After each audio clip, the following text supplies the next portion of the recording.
we go. Right here, Chat with Gunner. It is episode 69. I've got Darin Johnson in studio with me.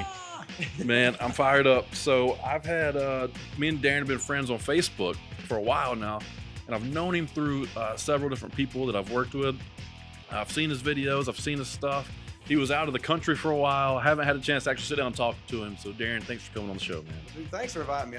I've been excited ever since I got the message from you. I've been like, you know where I'm going, y'all? Chat with Gunner. That's right. I was like the wrestler, you know, that guy with the big arms. I'm like, everybody said, all my friends are excited, so hopefully they're listening. And Yeah. Michael Sutherland, I know you're out there. Yeah, he'll be listening for sure. He tunes in.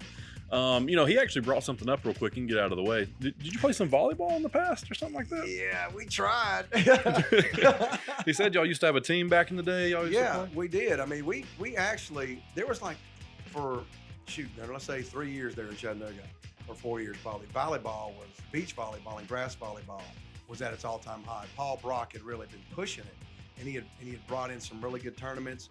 Some of the local players has gotten really good, and Michael and I, we just one summer teamed up, and we did really, really well at the local tournaments. Yeah. You know, and it was just a lot of fun too, because I mean, I don't know why Michael took to me, but I took to Michael. We became pretty good friends that whole summer, and I mean, we just had a really good time. He's a wild card. He's a blast, though. I love him, man. He's a great wrestling coach. He's a great friend. He's a great guy. So Yeah, it was funny. I was always scared he'd beat me up if I didn't do my job on my part. I was like, he's going to put me in an arm bar and beat me up. all right, man. So let's jump into it. So bodybuilding obviously has been a huge passion of yours for a long time. And you got a pretty big event coming up. Is it in August? Yeah, it's September 1st. September 1st. It's the North American Championships. It's it's actually there's a pro show to it, but actually basically everybody at the show is shooting for their pro card. Gotcha. And so this is where what we like to say, you cut the fat. Okay. I mean, everybody on stage is serious. Everybody on stage looks amazing. It's not one of those shows where you can kind of pick out who you're beating, who you're not beating. Yeah. And I don't know how the judges do it, because it's amazing how they can, the top 10, when you visually look at them, there's not much of a difference. Gotcha. You know, I mean, and so it's that kind of quality, and they're from all over the world. So you're competing against guys from, like when I competed at the Arnold, you're competing guys from Greece, Italy, China. I mean, everywhere, all over the world. That's so cool. It's exciting. That's really cool. So that comes up September 1st. Yeah. And is there a specific division, or is it just an open division? I'll be in what is called men's physique, and I'll also be competing in my age group. So my age group is 50 plus. So I'll be competing in that, and I'll be also competing in what we call the open, because I mean, Gunner, I know you're the same way. I mean, there's a competitive fire where you still want to know where you stand with everyone. Yes. Not just people in your age group. Right. That's fun. That's cool. That's cute. But where you stand in the world against everybody. And my goal this year, Matt Davis and I have talked about it. I have a goal. I'd like to get in the top 10 to top 15. At my age, that'd be pretty impressive with that kind of caliber competition. Right. With everybody involved. Everybody involved. That's the fun. All over the world. I mean, you're looking at guys, 25-year-olds from Greece, 27-year-old from China, a 30-year-old from New York. So it's a lot of fun. Right. Yeah. Especially competing against those guys, because those guys, they have a little bit of an advantage, not because they're younger, but just because of what they grew up in, like the social media age, and everything's right at their fingertips. You know, you guys were figuring it out. Yeah, I'm still trying to figure out how to turn my phone on. Yeah. I mean, most of us how to work Facebook and Instagram, but yeah, these guys, they know they have a real advantage when it comes to social media and promoting themselves. Because if you think about it, there's one year I did the Los Angeles Open. There were 74 people just in my class. And it's, with one slate of judges. Right. And you got to, you're just thinking to yourself, if I'm 56, are they really going to remember me between 1 and 74 unless I just amazingly stand out? Yeah. And at that level, it's hard to amazingly stand out, because everybody is amazingly standing out, and that's how they got there. Right. And so it's like, so the guys that understand how to work social media, how to get the fans, how to get the judges to see them and see their progress, really helps. Yeah, that's another thing. So with bodybuilding, and I'm gonna be all over the place because that's one thing I've never been involved in. Okay. With the judging, is it kind of political at certain like regional shows? Is that how that works? Okay, it can be, and what you hope is that the promoter in that state cleans it up, because there can be, let's say, a certain gym that turns out, 17 people in your show. Gotcha. That's 17 entry fees. That's 17 NPC cards. There's a lot of money being made. Mm-hmm. And so, there can be, not that there always is, but there can be swaying toward a certain contestant or a certain competitor. Yes. And then sometimes a judge will actually train a competitor.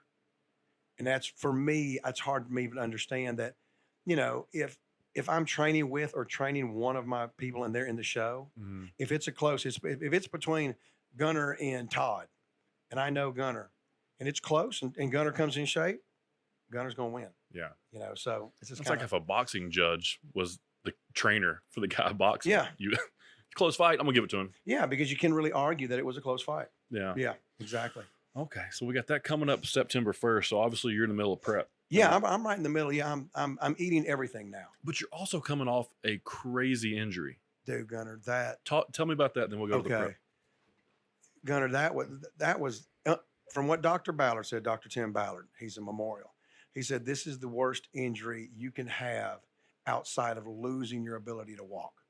Oh my God. And what happened was I was just squatting, Gunner, and it wasn't a lot of weight. I mean, it's 275. It's not a lot of weight. I mean, and I just didn't warm up good. There's a lot of factors if I look back what I just didn't do. I rushed up to it, and I did a rep, came up, and something felt funny in my back. I was like, well, that's weird.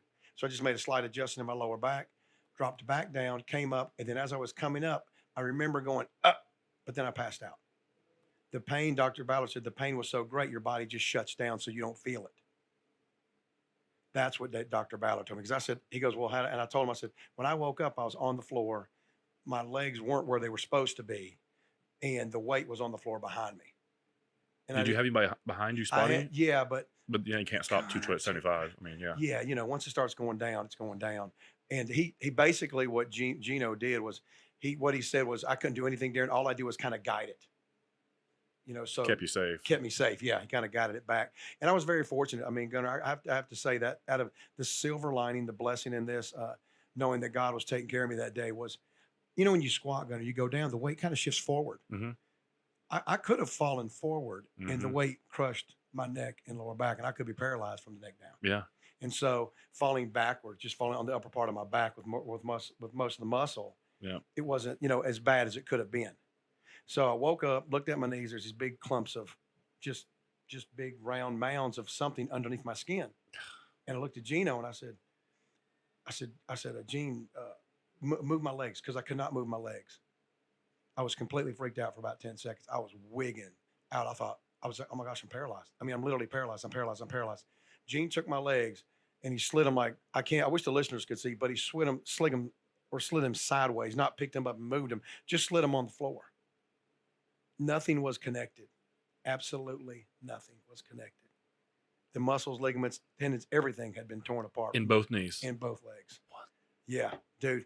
And when he got them straight, I could finally wiggle my toes. And I knew, okay, cool. Okay, I can wiggle my toes. That's cool. Oh my goodness. Dude, that is wild. Yeah, it was a trip. And then Ballard came in. When I finally got to the hospital, Ballard came in and he, we said a prayer. He had to reattach. He goes, your injury is very odd, Darin, because it's both legs and everything is torn apart in both legs. And I was like, okay. I was like, you can do this, right? I mean, I was in a little bit of a panic, and got back to the room, had these big long scars. And then after that, to make a longer story shorter, I was in bed with braces, could not take the braces off, in bed with braces for 4 weeks. Because you can't mess up the surgery. Yeah. Because a friend of mine, Jeff Lawson, had the same surgery, exact same circumstances. Both knees? Yeah, both. I mean, it's rare. I could not. This is how I know it was a blessing, Gunner, because he just contacts me out of nowhere. Oh my goodness. And he contacts me. He goes, "Hey, Darin, this is what needs to happen. Do not get out of your bed. Do not get off them crutches. The only thing you do is to pee and poop. Pee in your little thing, and if you have to poop, that's when you get up." And so I was like, "Dude," he goes, "Don't mess up the surgery, or will not. He can't do it great a second time." Right. Ballard said the same thing. Don't mess it up the first time, because I can do it, but I can't do it as good the first time. Yeah. So in bed 4 weeks. And it was my caregiver, Tara, when I would have to use the bathroom, she would swing my legs out, grab my shirt and make like a fist knot out of it, and then just pull me up. and then I would be locked out. And we would just walk. This one, Tara and I got really comfortable with each other. We just walked. I bet. And into the bathroom I went. This is at the hospital? This was when I went home. Oh, okay. Yeah, I went home. So they sent somebody home with you, right? No, I had a caregiver. Oh, you had to have? Oh, my goodness. Yeah, I had to have Tara. I had no one going home with me. And it was funny. This is another thing. I haven't heard from Tara and Dwayne in probably years because I moved to Costa Rica. Yeah. Out of the blue, she contacts me. And she says, hey, how are you doing? I heard you got injured. I said, not doing very well, Tara. I just don't have a place to stay right now. And they're going to put me in one of those, like those homes, assisted living. And that was going to be like $6,000 or $8,000 a month. Yeah. And I'm doing the finances, Gunner. I'm like, okay, I better heal quick. Yeah, got 1 month. Got 1 month. Oh, here we go. And so, Tara just reaches out and she goes, hey, why don't you stay with Dwayne and I? And I'm like, she goes, we got an extra bedroom. No big deal. I said, well, you might want to check with Dwayne. She goes, I already have. And Dwayne had already thought about it. Yeah, you're staying with us. And so I was in the hospital 4 days, Wednesday surgery, then Sunday I was out at Tara's. And then just from that point forward, just, you're in bed for 4 weeks. What do? You just think. What great people to do that. I mean, I can't thank them enough. And it rekindled a friendship with Tara and I that we had a very long time ago. And it made us, again, close. So there's just a lot of, when you're going through a bad thing like that, Gunner, pay attention. And listeners, pay attention. There's a lot of good things going on around you that you're not focusing on because you're just focused on, oh my gosh, I can't walk. Rest, yes. You're missing all the other little stuff. I'm with you. Absolutely. So that's great. So they took you in and then you started recovering a little bit. Yeah, it took me in. So I went to work. I went to work Monday in a wheelchair. Personal training. Yeah, personal training. So here I am rolling in a wheelchair, and everybody's looking at me, and I'm like, yeah, I'm here to work. And I had ice packs on my knees, had the whole deal, and I'm training people, and then I get COVID. Oh, I didn't know you got COVID. Yeah, I get COVID on top of the legs. Yeah, and then the great one is my girlfriend of 6 years and we break up all at the same time. All the same time, and Gunner, since I can't walk, I can't work.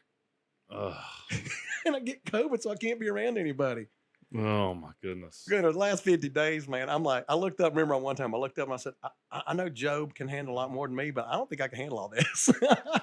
That's a lot. That's a lot to go through. All of a sudden, Gunner, I mean, it was crazy. And then, but it was like I said, there's little things, Gunner, that if I paid attention, like a friend of mine made a GoFundMe page because I couldn't work. Yep. And hey, Gunner, you're not working. Bills are still, they're not shutting down. Bills don't care. No, I don't care. So I'm sitting there, and all of a sudden she starts this page, and I look down, and it's raised for me an absorbent amount of money, and I'm just like, holy cow! And it shows you who done. There's people I haven't heard from in 3 or 4 years, 5 years, 10 years donating. Yeah. And it was like, holy cow! And then you see some people that were donating a certain amount of number. You're like, oh my gosh! Yeah. I mean, I just like I said, you just don't know how good people are or how blessed you are until something like this happens. Then you really have some introspection of how lucky you really are. Because Gunner, if you ever really got hurt, I'm sure you'd be shocked of how many people would come to your side and want you to be better. Yeah. I mean, I truly believe when something like that, you do see the good in people. Right. Yeah. I haven't had anything near what that is, but I mean, I've had a few injuries, and like, there's always, you have a good support system. Yeah. It's usually like my family's real close. My really close, I don't have many friends, but my really close friends, were close. They're there for you. I have a bunch of like acquaintances and stuff like that, but Yeah. I don't to be considered a friend. It's a special category, the way I put it. No, you're right. No, you're right. And that's the funny thing. It was like all those acquaintances were doing things I would have never thought. But then on the flip side, you're like, wow, you haven't contacted me. Yeah. You haven't checked in on me. You haven't even called. And these are people I considered my friends. What? You know what I mean? Yeah. You start getting into all that kind of weird stuff when you get injured like that. Yep. And it's, and you don't want to question why they're not, but in a sense you do, because you're like, I'm hurt. Yeah. I'm hurt. And I haven't heard from Farrah in 17 years, but yeah, she's contacting me. And I saw you last month. Yeah. That's crazy, man. So it was a real wild ride of emotions. I guess that's what I'm trying to say. Right. Because it was just like. It's probably still a wild ride right now. Dude. I mean, it wasn't too far removed. Dude, October 28th, 2020. It's still, I carry the braces in the back of my car. I would always carry them. To remind me of, hey, it can get worse. So I'm like, all right. And then also, that whole idea, Gunner, is just don't give up. Yeah. You know, even in the worst of times, try to keep a positive mindset as much as you can. Yes. Because you're gonna have your pity parties. There's no doubt. You're gonna have yeah. some pity parties, and it's but you just keep thinking, I can get better. I can do this. I can get better. And I sent a video to Dr. Ballard, and I know it's not a lot of weight, but I squatted 135 pounds, 20 reps a month ago. Mm-hmm. He didn't have me squatting anything but the bar by June. And I was like, no, this is where I'm at. That's me. Like that's what I would be doing. Yeah. It's like, no, I mean, it's not, and everybody's like, well, Darren, you got to be careful. I'm being careful, trust me, because I don't want to screw this up, but I'm not being so careful that I can't advance. Right. Because my goal is to get back to the weight that hurt me and squat it twice. Because I squatted it once, the second rep up, that's when it happened. Yeah. So I want to squat it 2 times rack and I'll be done. I'll drop back down. Right. Yeah. That's my goal. Just hard-headed meathead. It's perfect. I love it. That's exactly what I would do. See, when I was in college at UTC, I hairline fractured my neck a few times. Was that from wrestling? No. Oh, This is from football. Football. Okay. So I always say I broke my neck, which in theory I did, but it was a hairline fracture. It's not anything crazy. So my C5, C6 vertebrae, I hairlined it 3 different times. But the first time it shut this arm down for almost 4 months. Like it completely atrophied. Like this arm's still filling out the shirts.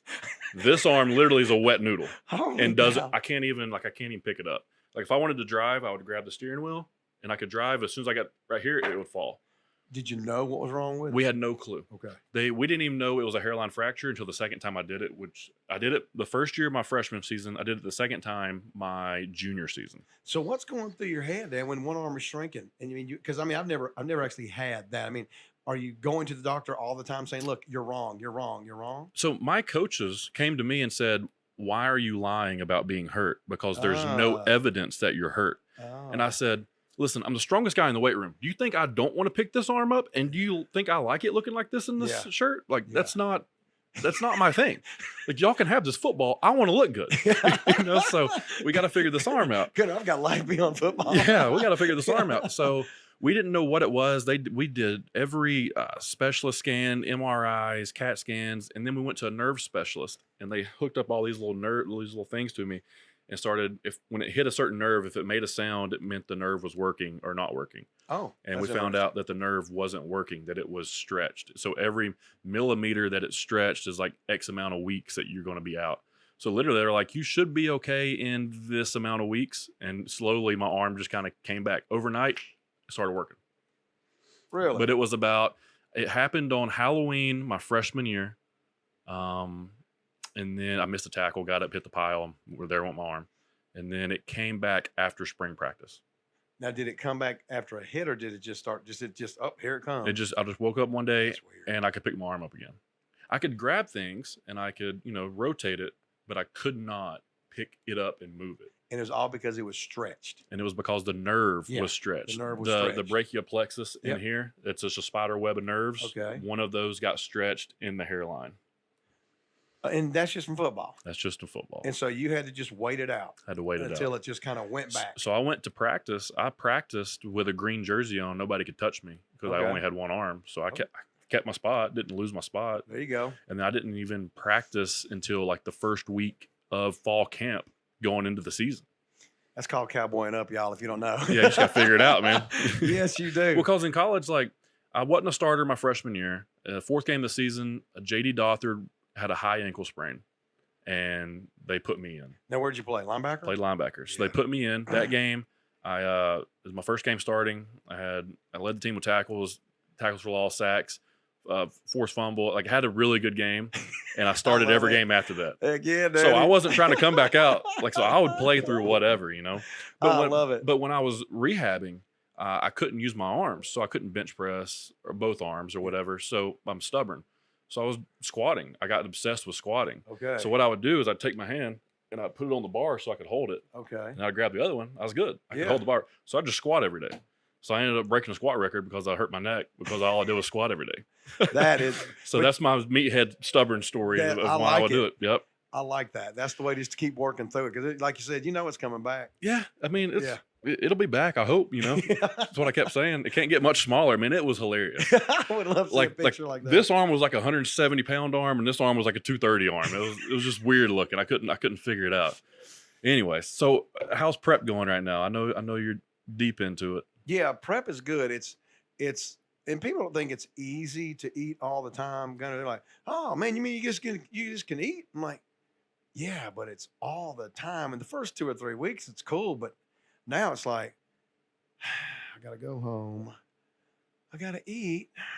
I gotta get before I go to bed, and I gotta be up at 4. I mean, it's now not fun. Yeah, it's a grind. It's a grind. I mean, it's not fun, and I have to, because if you're going to compete at this level, you've got to take every aspect of the training, and when you're supposed to be doing it, serious. Mm-hmm. This is not a local. This is not a state. This is not an NPC qualifier.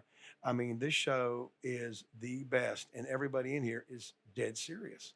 And if you're taking your food not serious, like, well, just eat whenever you want to, or whatever. It's kind of free eating. No, it's scheduled eating.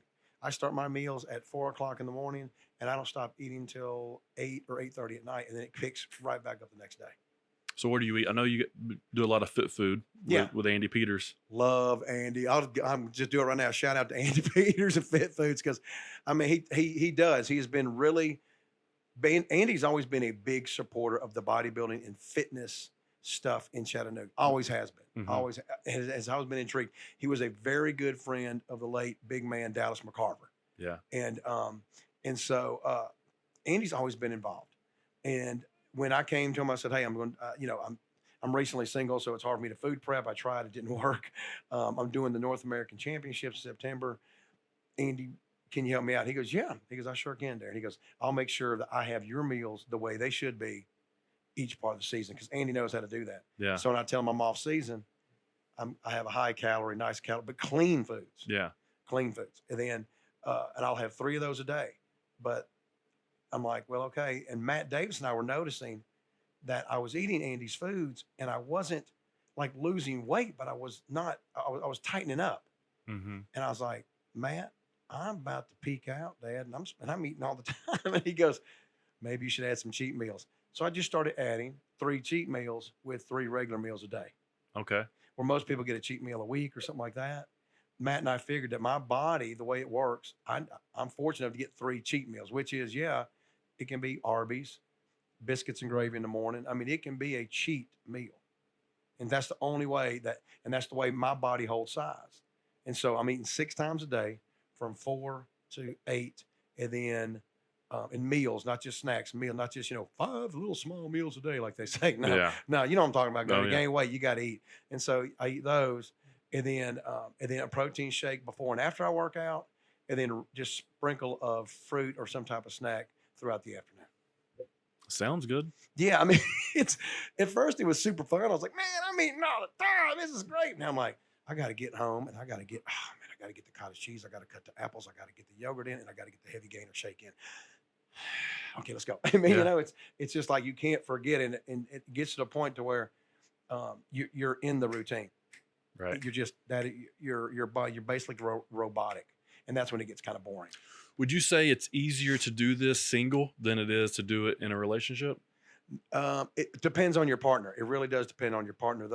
My last girlfriend was great. I mean, she prepped my food. She understood hangry. Okay. She understood that. I mean, she really. I mean, we get in arguments because I was a jerk, but and you've got to understand when bodybuilders go into that hangry stage, which is like the last 2 to 4 weeks, mm-hmm. and even bikini competitors, Miss Fitness, they're the same way. Yeah, they will chew somebody's head off in a minute. Right. And so you're in the hangry stage, and yeah, if you have a good partner, it's a breeze because they'll food prep. They understand that your mental focus isn't there, that you are short worded sometimes and don't mean it. Mm-hmm. It's hard to sleep because you're hungry. I mean, there's just a lot of things going on. It's just not that the last 2 weeks aren't the healthiest 2 weeks. Yeah. But a partner's great. But if you don't have one, and he or she is given pushback, you can't do a show. Yeah, it's almost impossible. You can't, Gunner. It's the stress level's too high. It's just because you're worried about the relationship and then trying to get ready. You can't do it. Yeah. Anybody that I've seen that is stressed for a show, from professional all the way to amateur, and I've trained with or competed against the whole gamut.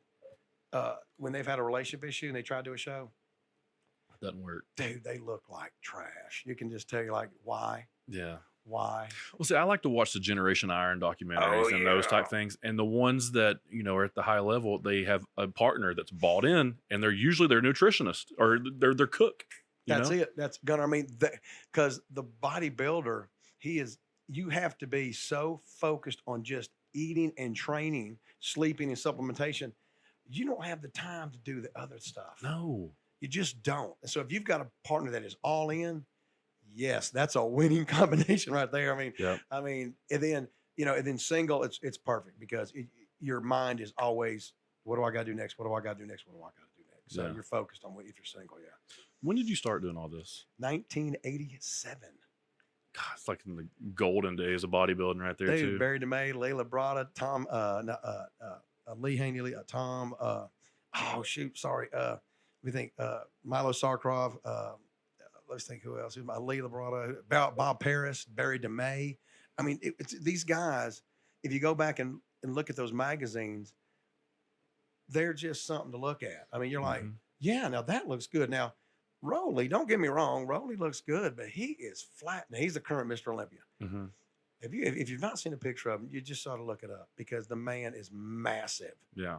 I mean, he is truly the Hulk. That's how big this man is. And not that doesn't appeal to me, but a lot of people, that build has lost a lot of the bodybuilding crowd because you're just getting so big. It's like, I don't want to look like that. But Barry DeMay, Lee Labrada, those bodies back in the early 80s and 80s, everybody associated.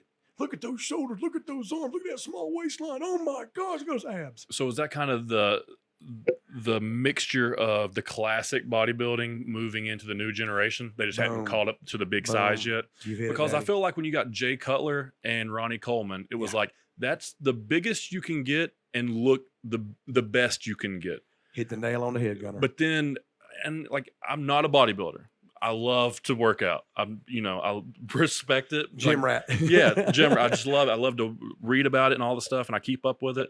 But like, there will never be another person as big and as good looking as Ronnie Coleman. I don't think. Now, Ronnie, I can't remember what Olympia it was, but there was one time he brought a package, and even to the amateur eye, you could look at it when he would stand in the lineup, and he just stood out. He was over 300 pounds, dieted down. He just stood out, and he looked good. Yeah. It was like, he's not 300 pounds of soft. No. I mean, he looked good. It was like, wow, dude, I don't know how you dialed that in.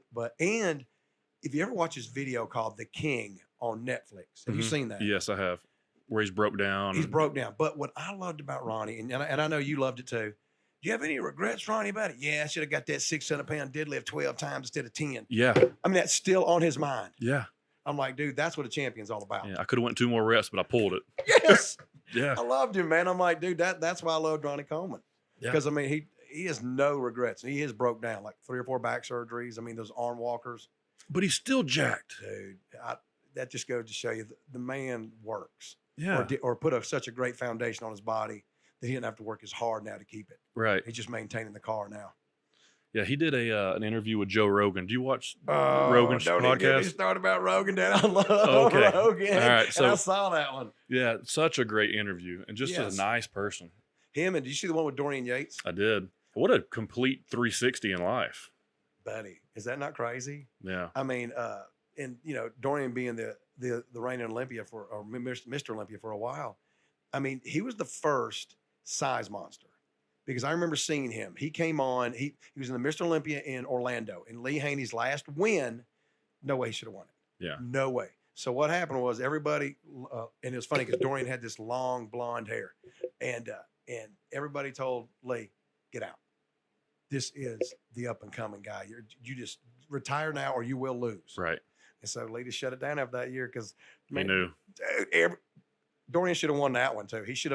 He was unbelievable. For that time, he was amazing. Because I remember watching it and going, okay, who's that guy? And I kind of heard about him through Night of Champions and stuff like that. But when he came up, he was just like, whoa.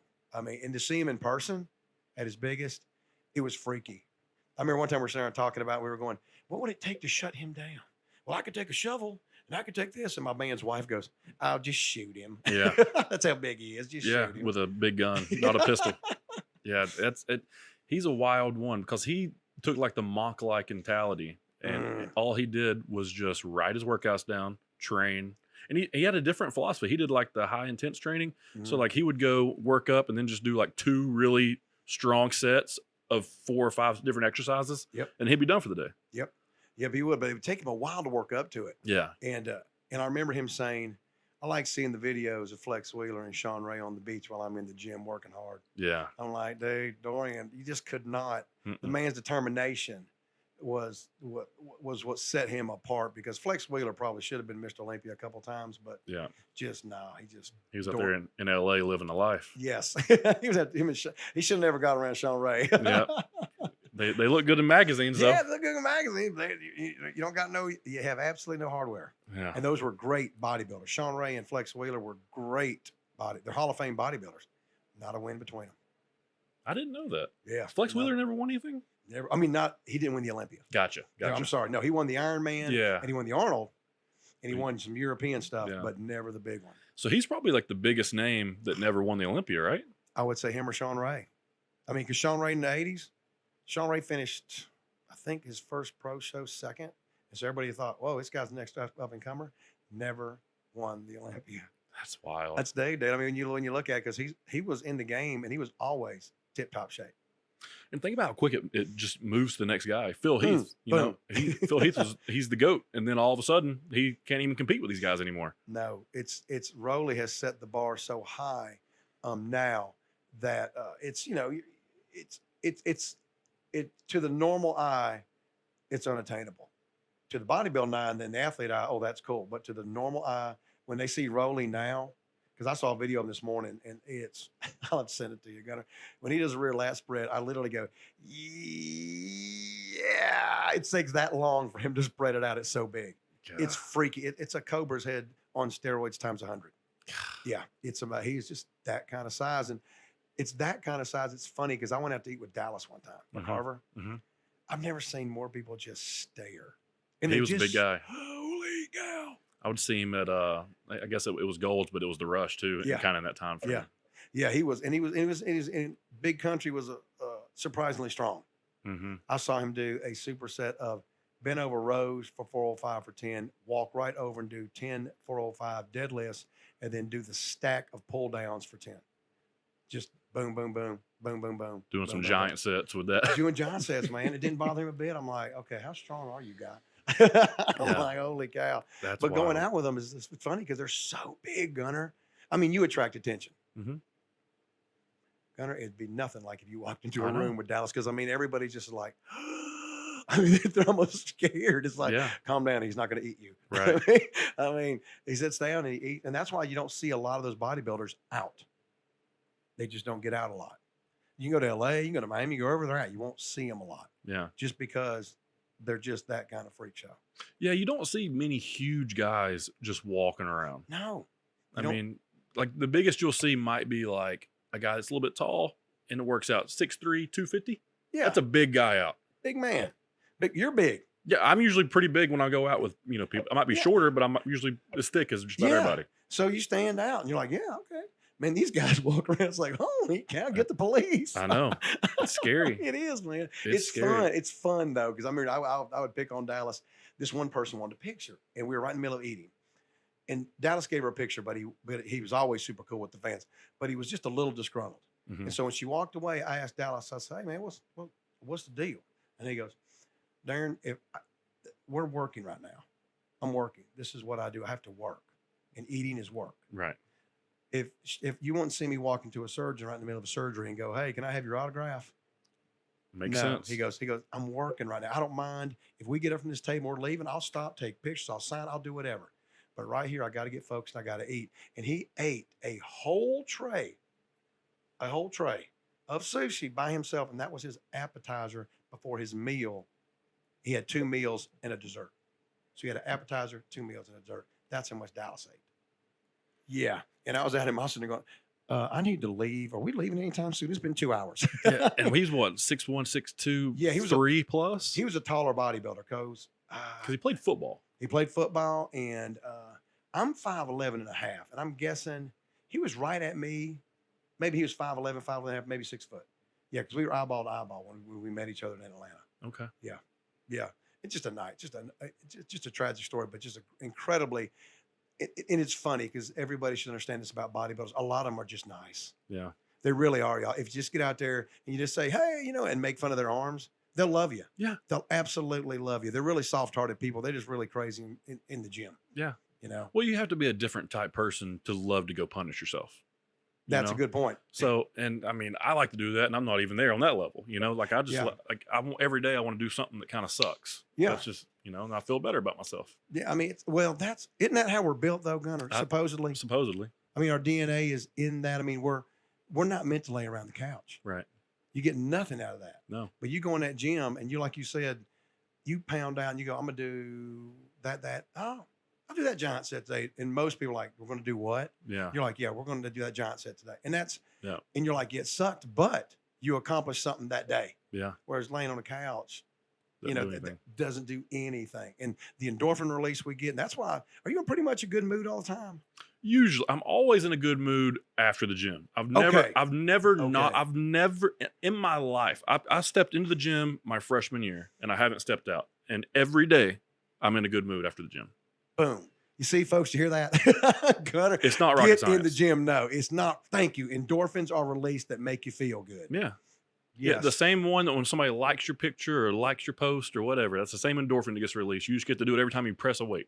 Thank you. And you walk out of there in a good mood. Like you said, I've never walked out going, man, wish you would have done that. Yeah. Never. And I've been doing this since 87. And you can literally count on the days on your hand that was a workout day that I didn't work out. Yeah.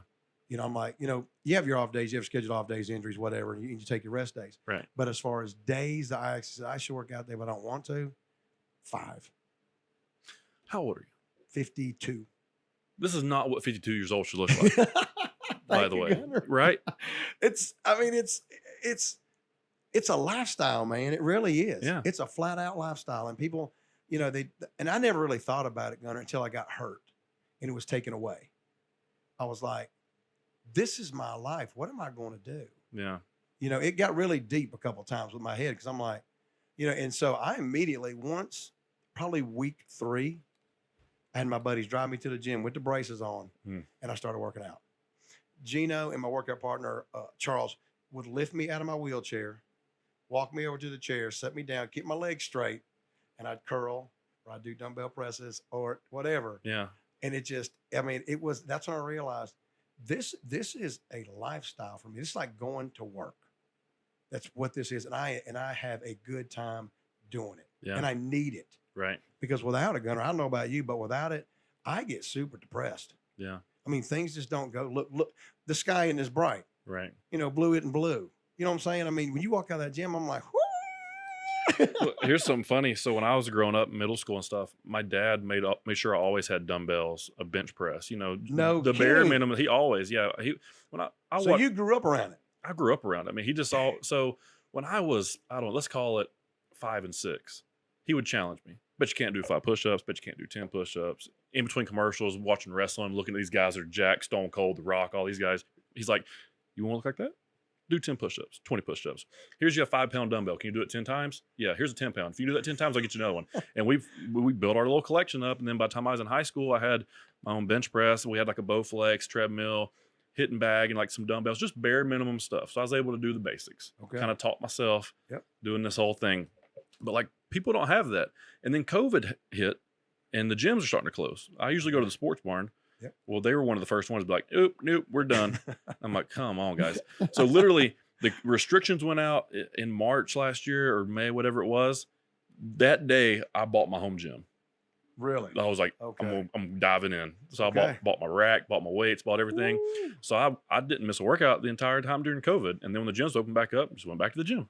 That's cool. You still got your stuff? Still got my stuff. Cool. Because eventually, when we move again, I want to get like my own outside gym. Like I want my gym. Like Venice? Well, not outside. I'm talking about like I want my own shack with my own gym. Like I want my like the rock, like a small version of the Rock's place. You know, like just the machines I use, the stuff that I do. Like that's what I want. Yeah, I'm with you, man. That would be, and then just have your buds over to work out. Yeah.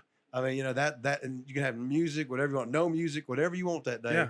Because you're right. Having your own place, because The Rock's place is sweet. Speaking of him, dude, I love The Rock. I mean, who can't love The Rock? Dude, I'll tell you, everything he touches is gold right now.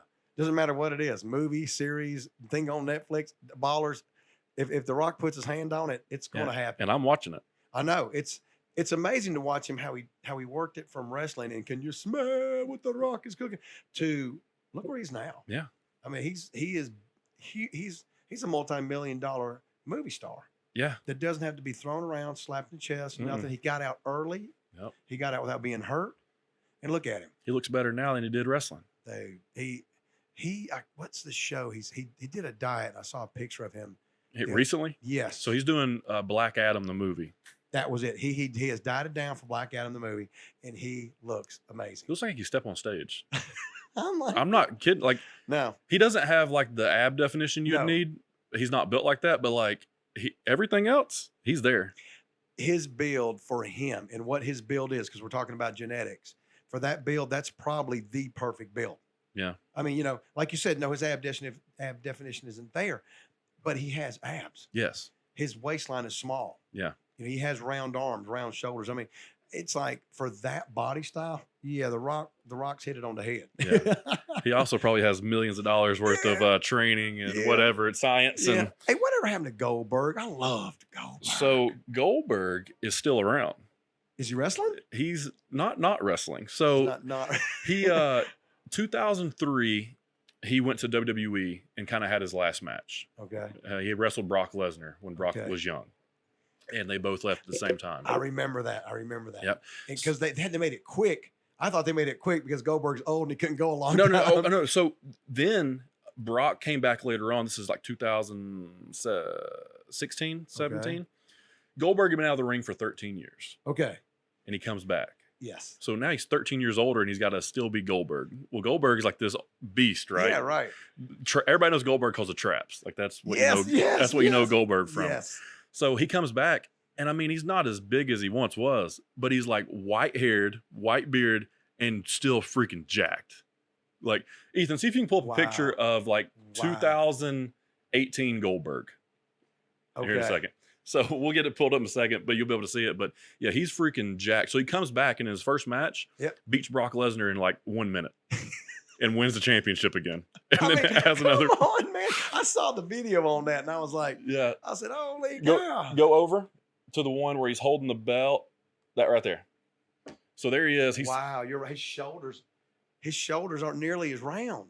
Yeah. He's He has the ages. He's got an incredible body. He's jacked. Yes. But he's showing Father Time doesn't lose. Yes. Because his traps are still freaky. If you never saw Goldberg before, go down to the bottom right, Ethan. Holy yeah. So there's Goldberg circa 98. Cow. Look at that. I mean, folks, that is freaky. Yeah. I mean, that's why I was a big fan of his. Yeah. Huge fan. I mean, I love that spear. Yep. And then he let him go 75-0. Mm-hmm. Oh, he went 100 and something and 0. 100 and something. I was like, yes. Yeah. Then he beat Hogan on TV for the championship. Yep. Beat Hogan on TV. So that was cool. But yeah, so guys like that, here's the question that always happens: natural or non-natural? That's what comes up with these wrestlers, right? Come on now. A lot of them are not natural. Let's just get real, man. Let's not lie. Yeah. Like a lot of them are not natural. You can obviously kind of tell who has done some research and put things in their body to help and who hasn't. It's not that hard.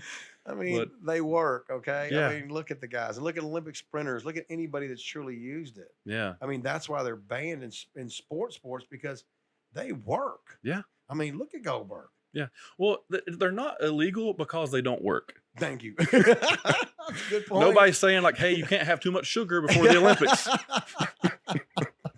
That's perfect, man. So yeah. I don't understand. And then people are like, they're bad for you. No. They're actually really, really good for you. No, really. So a lot of people will ask me like about testosterone or something. Right. And I'll try to break it down for them. And I'll say, okay, think about this. Guys die as they get older because their testosterone goes down. And that's the main thing for males, right? That's the main hormone. Yep. Why would you not want that in your body? Why wouldn't you want to replace it? I mean, I've always, and Dr. Pancake, who was a very good friend of mine, he was way ahead of his time, Gunner here. He was doing testosterone replacement. If I'm 52, 30, so 18 years ago, he was doing testosterone replacement in a place called the Phoenix Center. Yeah. Okay. Now, it was taken completely wrong.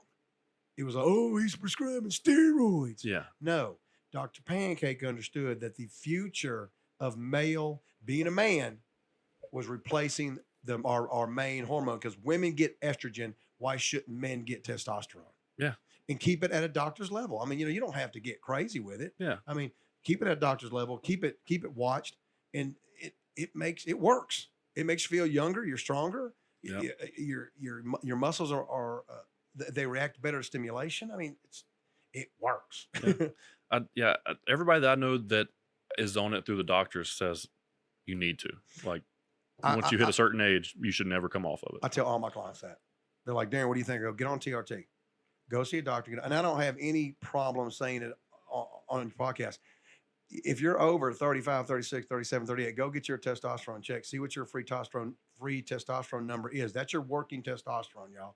Get out there and see what it is, and see if your doctor thinks it's low, and get about 2 or 3 different opinions, because there's still a lot of doctors that are still in basically the ice age about it, don't really understand it, will just automatically shut you down. Mm-hmm. So you need to talk to someone that actually has background, that has studied this topic, and they'll tell you, yeah, get on it.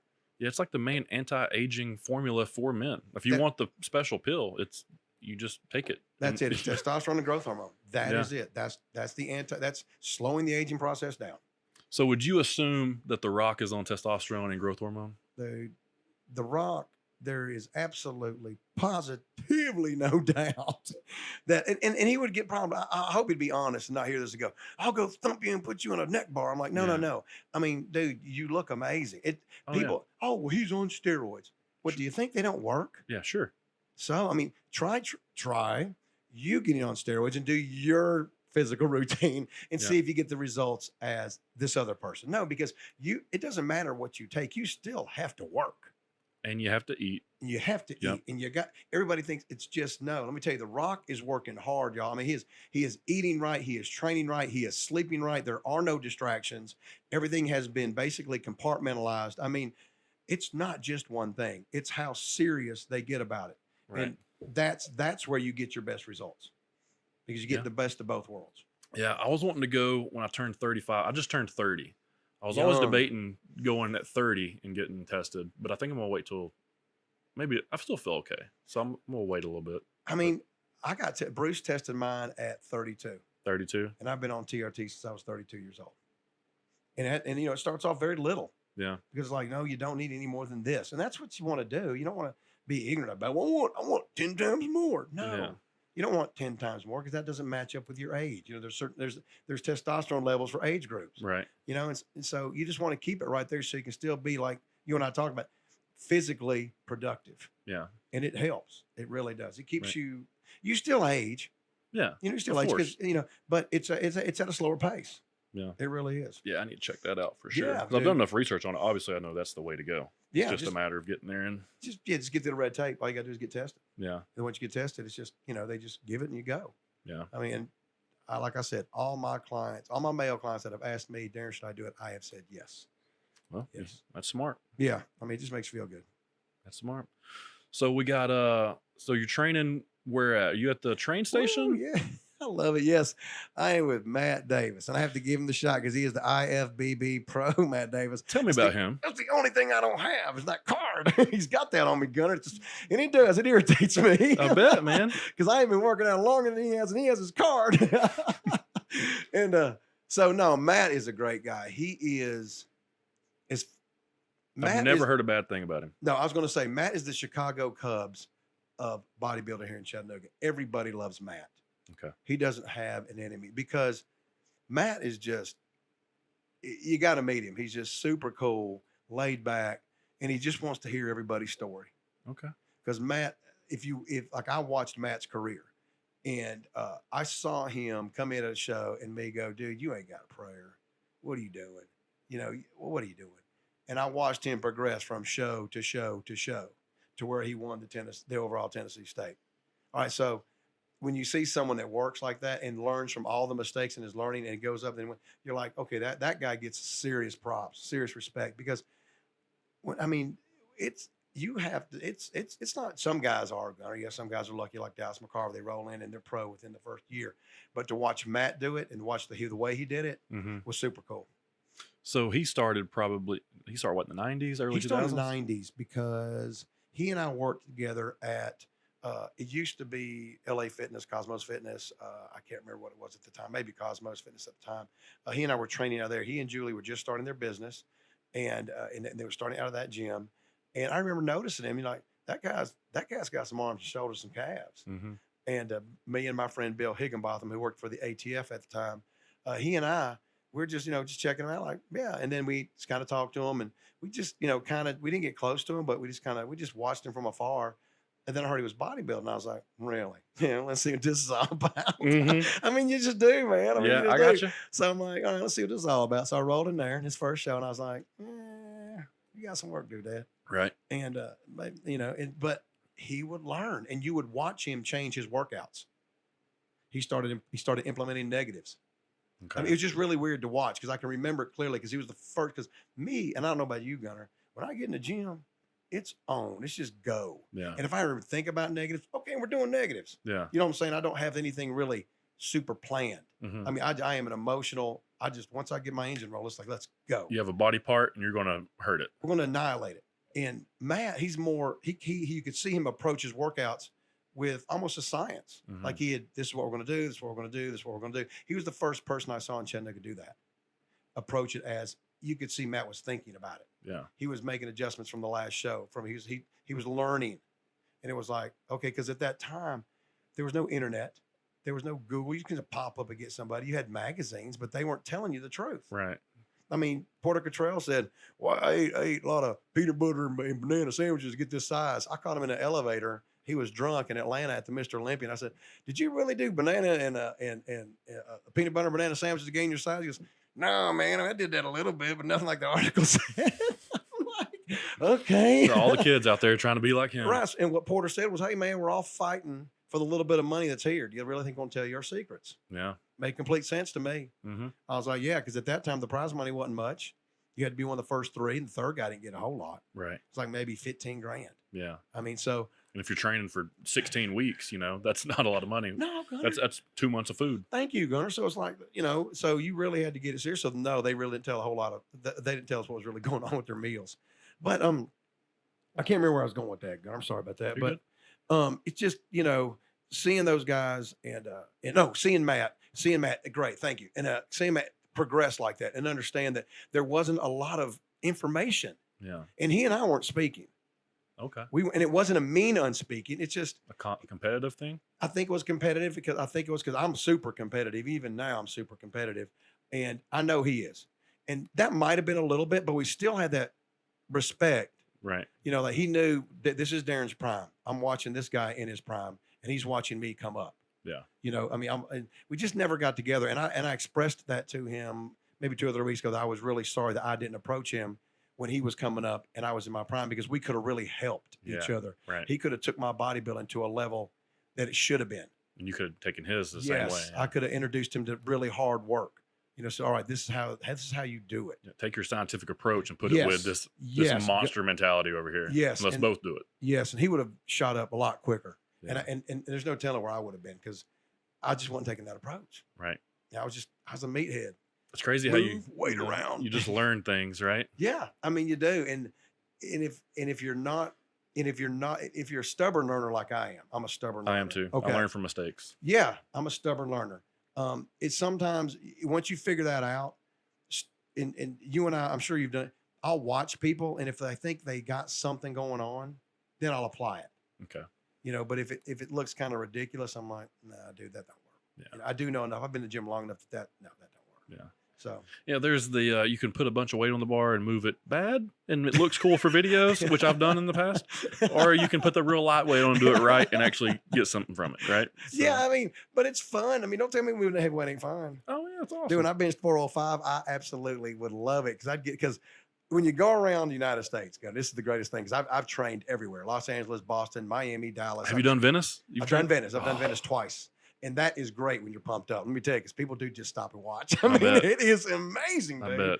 And it's got the little plaques in the cement, like down like near tennis shoes of people that have been there and worked out. That's awesome. So you see classic names. Yeah. And it's like, okay, this is cool. Yeah, This that's is super. awesome. This is the Mecca. But it just everywhere where I've trained, I mean, when you put 405 on the bar, the gym watches. Yeah. And it's like, because it's like NASCAR. They want to see if this is going to be a total wreck. Mm-hmm. And if he gets it, okay. But if it's a total wreck, I want to be here. Yeah. Because you put that weight on, everybody in the whole gym just kind of starts paying attention. Mm-hmm. And then, 2 1/4, 315, but you get to that 405 range and that heavier weight, people just want to see if it's a car wreck. But moving the heavy weight, like you just said, nothing like it. I wish I could still move heavyweight. I wish I could. Yeah. I move as heavy as I can. Yeah. Well, that's still heavy though. I guess. It's heavy for your body right now, right? It's heavy for me. Yeah. It ain't gonna be heavy for you when we work out. We're gonna do arms, okay, Gunner? That's what we're gonna do. That's perfect. Perfect. Arms or shoulders? It's my favorite day. Okay, my shoulders are jacked, so we're doing arms. Yeah, we can do that. It's perfect. Yes. And I told Ethan about that, so he'll be the one coming to film with us. We can do it at train station if Matt wants to do it. Dude, we're doing. That'd be great. He can dude. join in with us. Yes, let's give him. He's guest posing at both shows, Okay. and so let's give him about a week of eating and resting. Oh yeah. Because, dude, with us three, we're gonna schedule that gym private. Basically, we're gonna wait till Julie's done with her last female client. Okay. We're gonna turn on the music. Me, you, and Matt. Yeah. I've been wanting to go down there for a long time. Great gym. I've heard it's great, and I've probably worked out just about everywhere in town except there. I feel like I've been just about everywhere. Right now, with all the competitors and the Mr. Chattanooga coming up, Mm-hmm. and that's Saturday. And I've got some stuff at you for the car for that. Okay. His gym is hyped. Matt and Julie's, everybody in there is hyped. He's got 8 or 9 people competing. Really? Yeah, and I mean, it is a hopping. It is positive. It is fun in that gym right now. I mean, there's energy, and I mean, I'm telling y'all, if you've ever been to a place where you walk in like a party or a dance club or a meeting anywhere, a church, wherever you're at, and that electricity's there, and you felt it. That's what's going on in Matt's gym right now, and it's every day. Huh. And it's been building because I've been in Matt's gym all the time. Mm-hmm. And at first when I got there, whatever. But as it got closer, the build and the electricity, you could just see people starting to come in a bit more serious. And then now it's at an all-time high. It's amazing. That's awesome. Yeah. So he's got about 8 guys in there competing this weekend. He's got 8 competitors. Yeah. And this is the first Chattanooga-based show. I know we have the battle, but the first Chattanooga-based show in a long time, right? 27 years. Chuck Carter is the reigning Mr. I know Chattanooga. Chuck. I know He's Chuck. the reigning Mr. He's been Mr. Chattanooga 27 years. Yeah, I saw him comment on your post. I was like, that's pretty good. That's pretty We're funny. going to make him a special medal. That's pretty funny. That's funny, man. I loved it. But yeah, it's been 27 years, man. And it's the cool thing about it, Gunner, it's like this should have never gone 27 years because there is a bodybuilding and fitness community that likes to work out that all we have to do is wait on the battle. Yeah.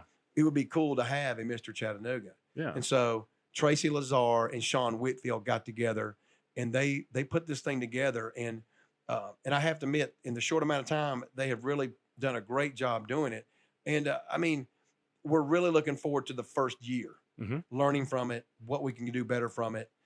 Because Matt Davis, Sean Whitfield, Tracy Lazar, and I feel I'm part of the team because they keep me in a lot of the conversations. Yeah. I may not have a role yet, but I'm in the conversations. And so it's like, learning, figuring out, and then hoping to give just a really cool event to Chattanooga. Yeah. No matter the time, hour and a half, however long it takes, because Ruth Chris is catering it. It's at the Embassy Suites. It's in the Grand Ballroom. They have a VIP trainer room. So if you're a trainer and you train in this area, come back to the VIP room. There is food back there. There is drink. There's just conversation. Yeah. And it's a great place to network. Thank you. And just what do you do? Where do you train? Talk about your gym and just hang out. Yeah. And get away from people. And you can bring a date back there. And so, I mean, it's first. Tracy and Sean have done a first-class job. And it's right before the battle. So it's a great show, Gunner. It is, you can't ask for a better show for any kind of beginner. Right. Because it's a local. So you can get up on stage and use it to practice. Yeah. And then you're getting against the big boys. Because this year's NPC battle, there's only been one other NPC show this year. So if you didn't qualify in that show, well, hello, where are you at? Yeah. You're in Chattanooga this Saturday. They have over 250 competitors right now. What? Yeah, and the cool thing is the winners of that show are just staying here the week because the very next weekend are the junior nationals. Oh, And wow. those are the best bodies at that level. I mean, Junior nationals. So Junior that's not nationals. pro. No, that's them getting their pro card. These are the guys. Okay, we've really cut the fat. All you other people aren't serious. Y'all need to go over here. These people, these women and these men here, these are the serious ones. And I mean, the bikinis, you can bounce a quarter off their rear ends. I mean, they are artwork. It's crazy. It's crazy, Gunner. It's the wildest thing I've ever seen. I mean, you look at them, you go, so that's what a bikini body looks like. Right. You know, and Jennifer Aniston, don't get me wrong, looks great in a bikini, but these girls are professional bikini athletes. Yeah.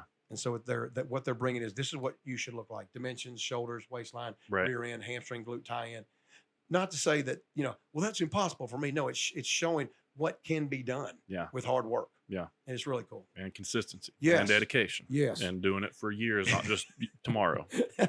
I'm like, my buddy Matt got a text this week and said, "Hey, what do I eat this last week?" And he showed it to me, and I said, "Respond, it's a little too late if you're worried about that now." Yeah, it's a little bit too late.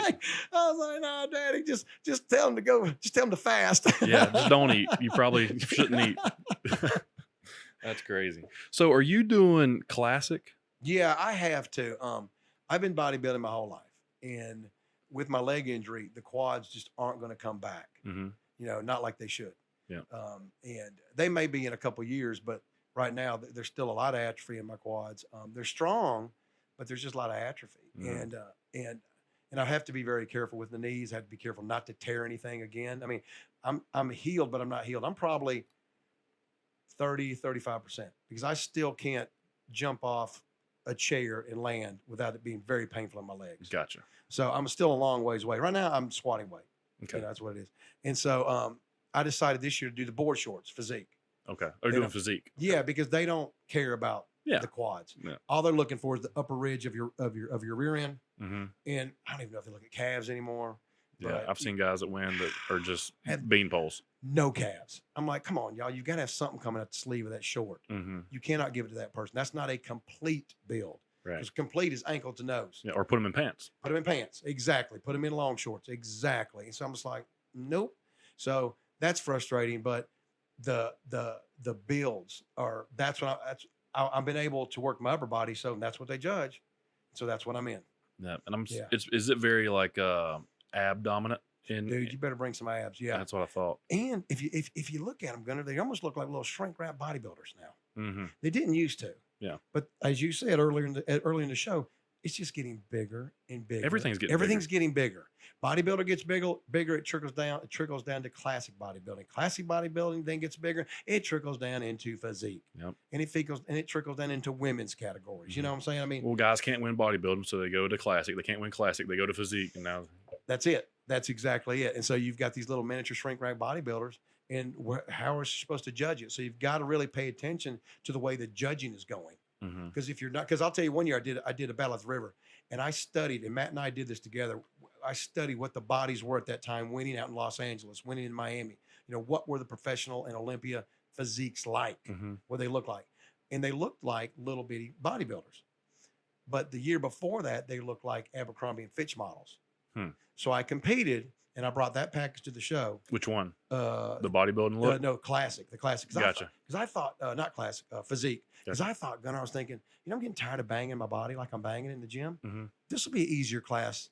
Yeah. You know what I'm saying? It's all these poses, and my shoulders are jacked, so it's getting hard to do certain kind of poses and stuff. I'll just do this. All you got to do is turn this way, turn that way. Right. So I got in that class, and I studied. I did just like Matt told me. Study it.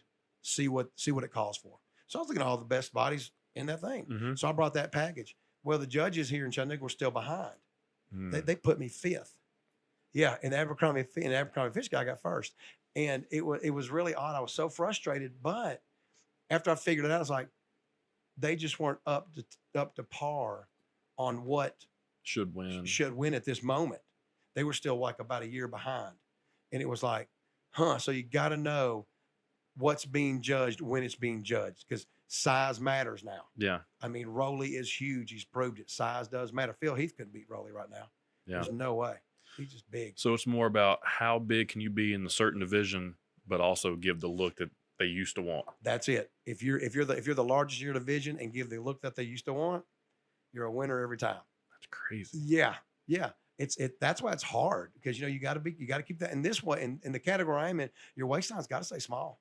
Yeah. You cannot have SpongeBob SquarePants waistline. That does not win. So what's a small waistline for a 6-foot guy? Okay, let's go. Okay, let's say me. I'll just say me, because you can whittle your waist down to, if you can whittle your waist to a 32 or 30, and I'm normally a 36. Mm-hmm. And you get it down into those range, 32, 30, that looks good. If you can get it into the 28 range, you're rocking and rolling. I mean, 28. Yeah, you're rocking and rolling if your waistline is anywhere 28, 29, maybe 30.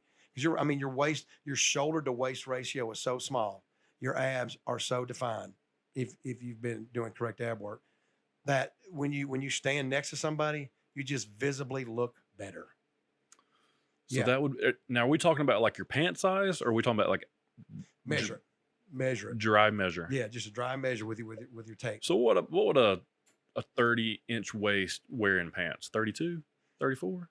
Depends on how big your butt is. That's true. I mean, because I'm probably, and I don't have a big rear end at all, but I'm probably a 32 waist, but I have to wear a 36. See, I got a big butt. I have to wear a 36. There you go. You see, so you don't really know in jeans, not like that. That's why it's just a dry measure. Mm-hmm. Yeah, because it's hard to tell, because your butt's part of that deal. All right. So now I'm gonna get into my the questions I just want to ask. Yeah. So okay. How does a beginner start in bodybuilding, or let's call it classic? Okay. Go join a gym. Join a gym. Join a gym. Don't start in a home gym. Join a gym, because, as I've always said, it's better to study in a library than to study at home. Absolutely. And so join a gym and research. Don't just join the first one you see. That may not be the atmosphere for you. Yeah. I mean, World Gym, when it first opened, I went over there and worked out, hated it because it wasn't the atmosphere. They hadn't allowed it to get a little loose yet. Gotcha. They were still tight. So I went back to Cosmos Fitness, LA Fitness, whatever it was, because they were looser on, what you could do. And so research your gym. And then social media, you're lucky. When I was growing up as magazine, social media, just start researching your class. See who the top guys in your class are. If you're younger. At my age, I don't care who the top guys are. You know what I'm saying? I just want to win. Mm-hmm. But look, because these guys are going to give your novice eye a visual of what you need to look like. And you need a visual, because you can't get there without a visual. Right.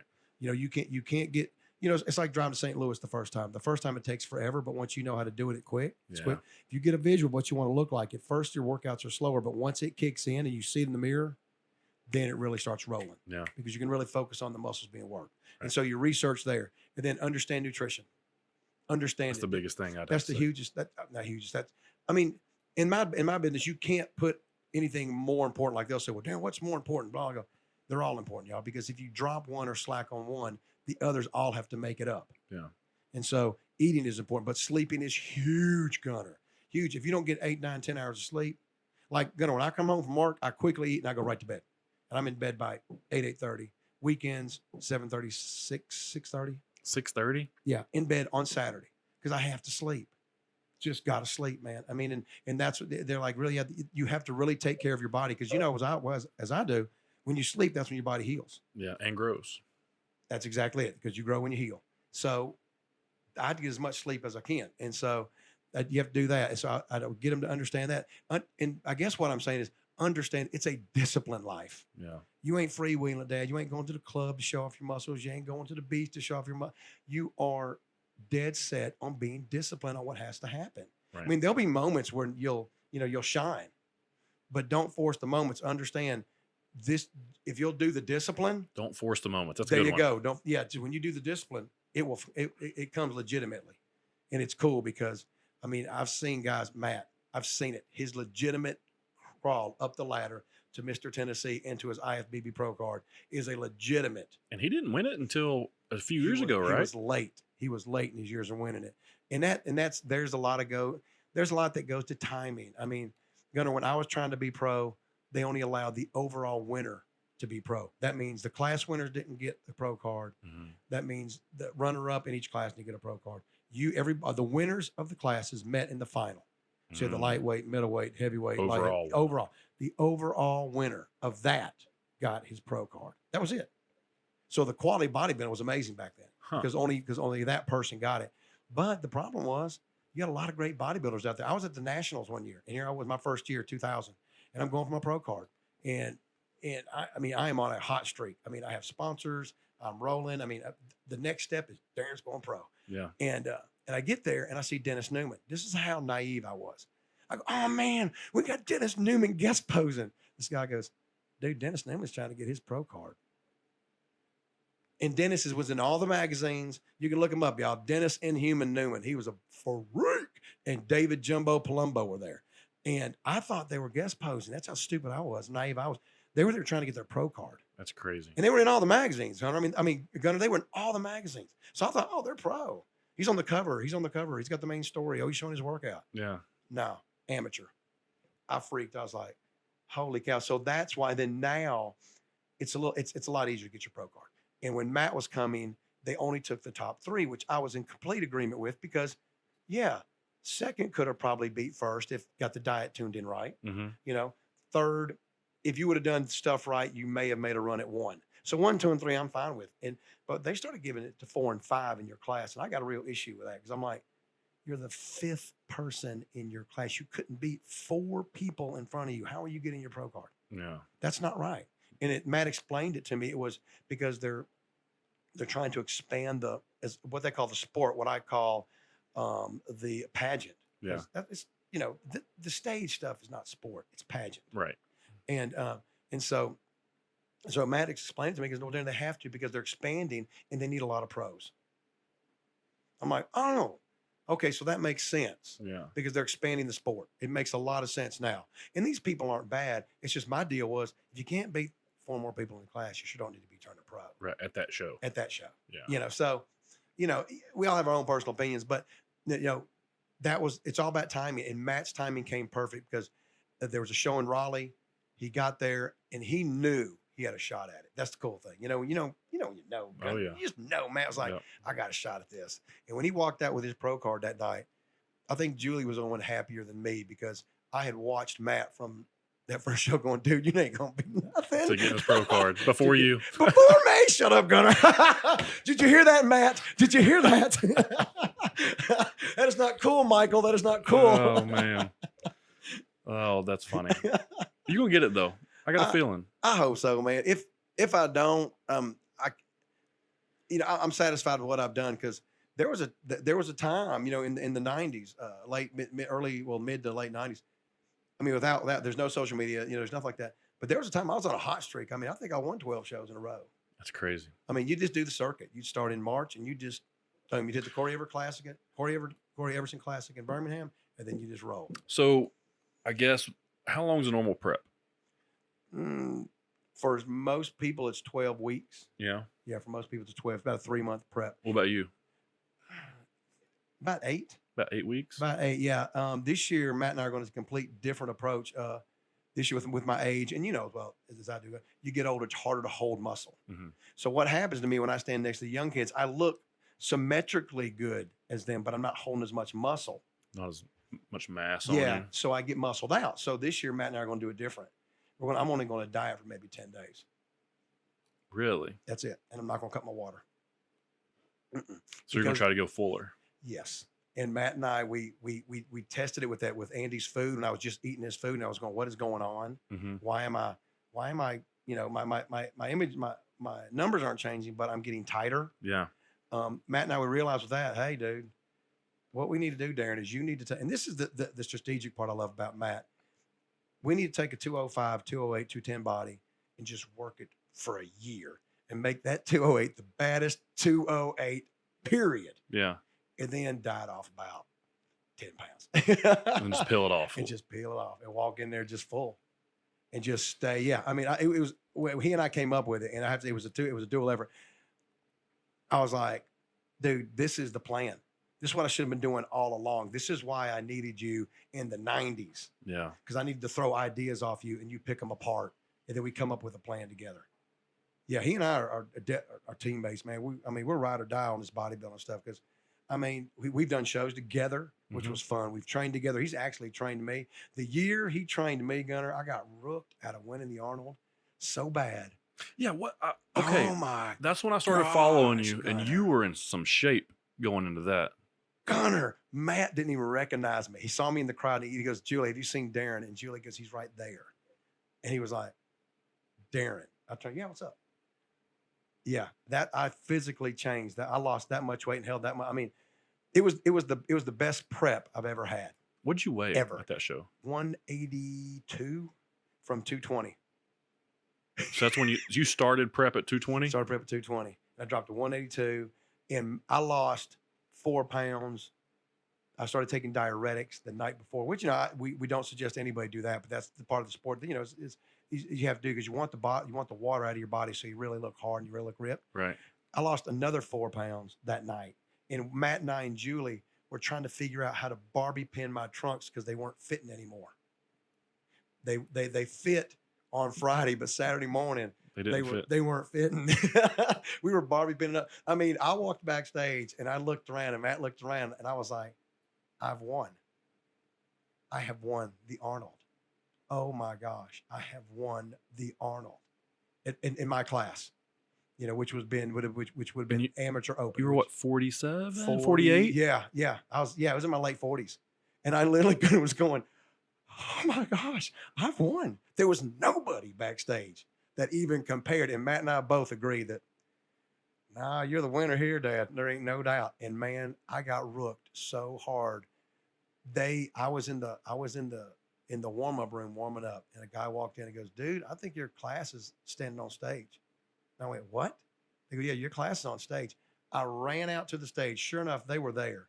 I ran out to the stage, got ready to be announced on, and they disqualified me. Why? Because I was late. What? Yes. Matt raised. I'd never seen Matt. Matt must have spoke to 3 different judges while the show was going on. He was so frustrated. Me, I didn't know what to do. I was in shock. I literally was in shock because of how long I'd prepped, how good I looked, how hard I worked. And when I saw that I had won that show, I was like, I have won one of the biggest bodybuilding titles in the world. I mean, I'm going to beat you from Czechoslovakia, you from Greece. I'm going to beat you from China, Switzerland. I'm wearing y'all out. And you from America, you ain't got a chance. I mean, I was like, I've got this. And when they disqualified me, I was like, did not know what to do. And it finally hit me that night in the hotel room. I was sitting with my friend Tony, and we're watching 300. Great movie. And I'm watching it, and my back's against the wall, my legs are extended out, and I just break. I just start bawling. And then it just gets worse. And it just gets worse. And it's not like this, little sorry. No, it's an angry cry. Yeah. It's a real frustrated, angry cry. Because Tony, he didn't know what to say. He was like, after I cooled it down and got it together, he was like, I didn't know what to say. I said, you don't say nothing at that point. You just let me go, Dad. Because, I mean, it was it was like, what just happened? And then Matt found out what happened. It was hard. It was a hard pill to swallow, but it's like you said, very early in this show. Can bodybuilding be political? Yes, it can, because it's happened to me and I know it. So that's how I can say for a fact, it doesn't happen every show, but it can happen in this sport. Yes. They disqualify you because you're late and they're about to call your name out? Dude, my friends see me standing on the stage. I mean, I'm ready to go. All they've done, Gunner, is line them up. They haven't posed or anything. They've just, some guys are on the top level, some guys are in the mid level, some guys are in the bottom level. All they had to do was usher me into my spot. That's all they had to do. They disqualified me. Yeah, I was like. So going back and looking at those pictures, for a fact that was your show. It's not so much me as the competition. Yeah. I had that, and that's the way competition is. Sometimes a team comes in ready to play. Sometimes they don't. Mm-hmm. Nobody came ready to play that day. And if they did, you did. I came. That was the perfect. It was everything that should go right went right. Would you say that was your best physique? That was my best physique. Yeah, because it was I don't know what my waist was, but Gunner, it was small. I mean, when I couldn't get my pose in trunks, and those are elastic to stay on, and Julie and Matt and Arson are Barbie pinning it. Yeah, and I look back, I'm like, whoa. And I'll never forget walking through the expo, because Arnold had a great expo, all kinds of sponsors and all kinds of cool stuff. You just get a lot of free stuff. Yeah. And so we were getting all kinds of free stuff every booth. So, what'd you place? So, what'd you place? So, what'd you place? Did you win? Did you place? I'm like, nah.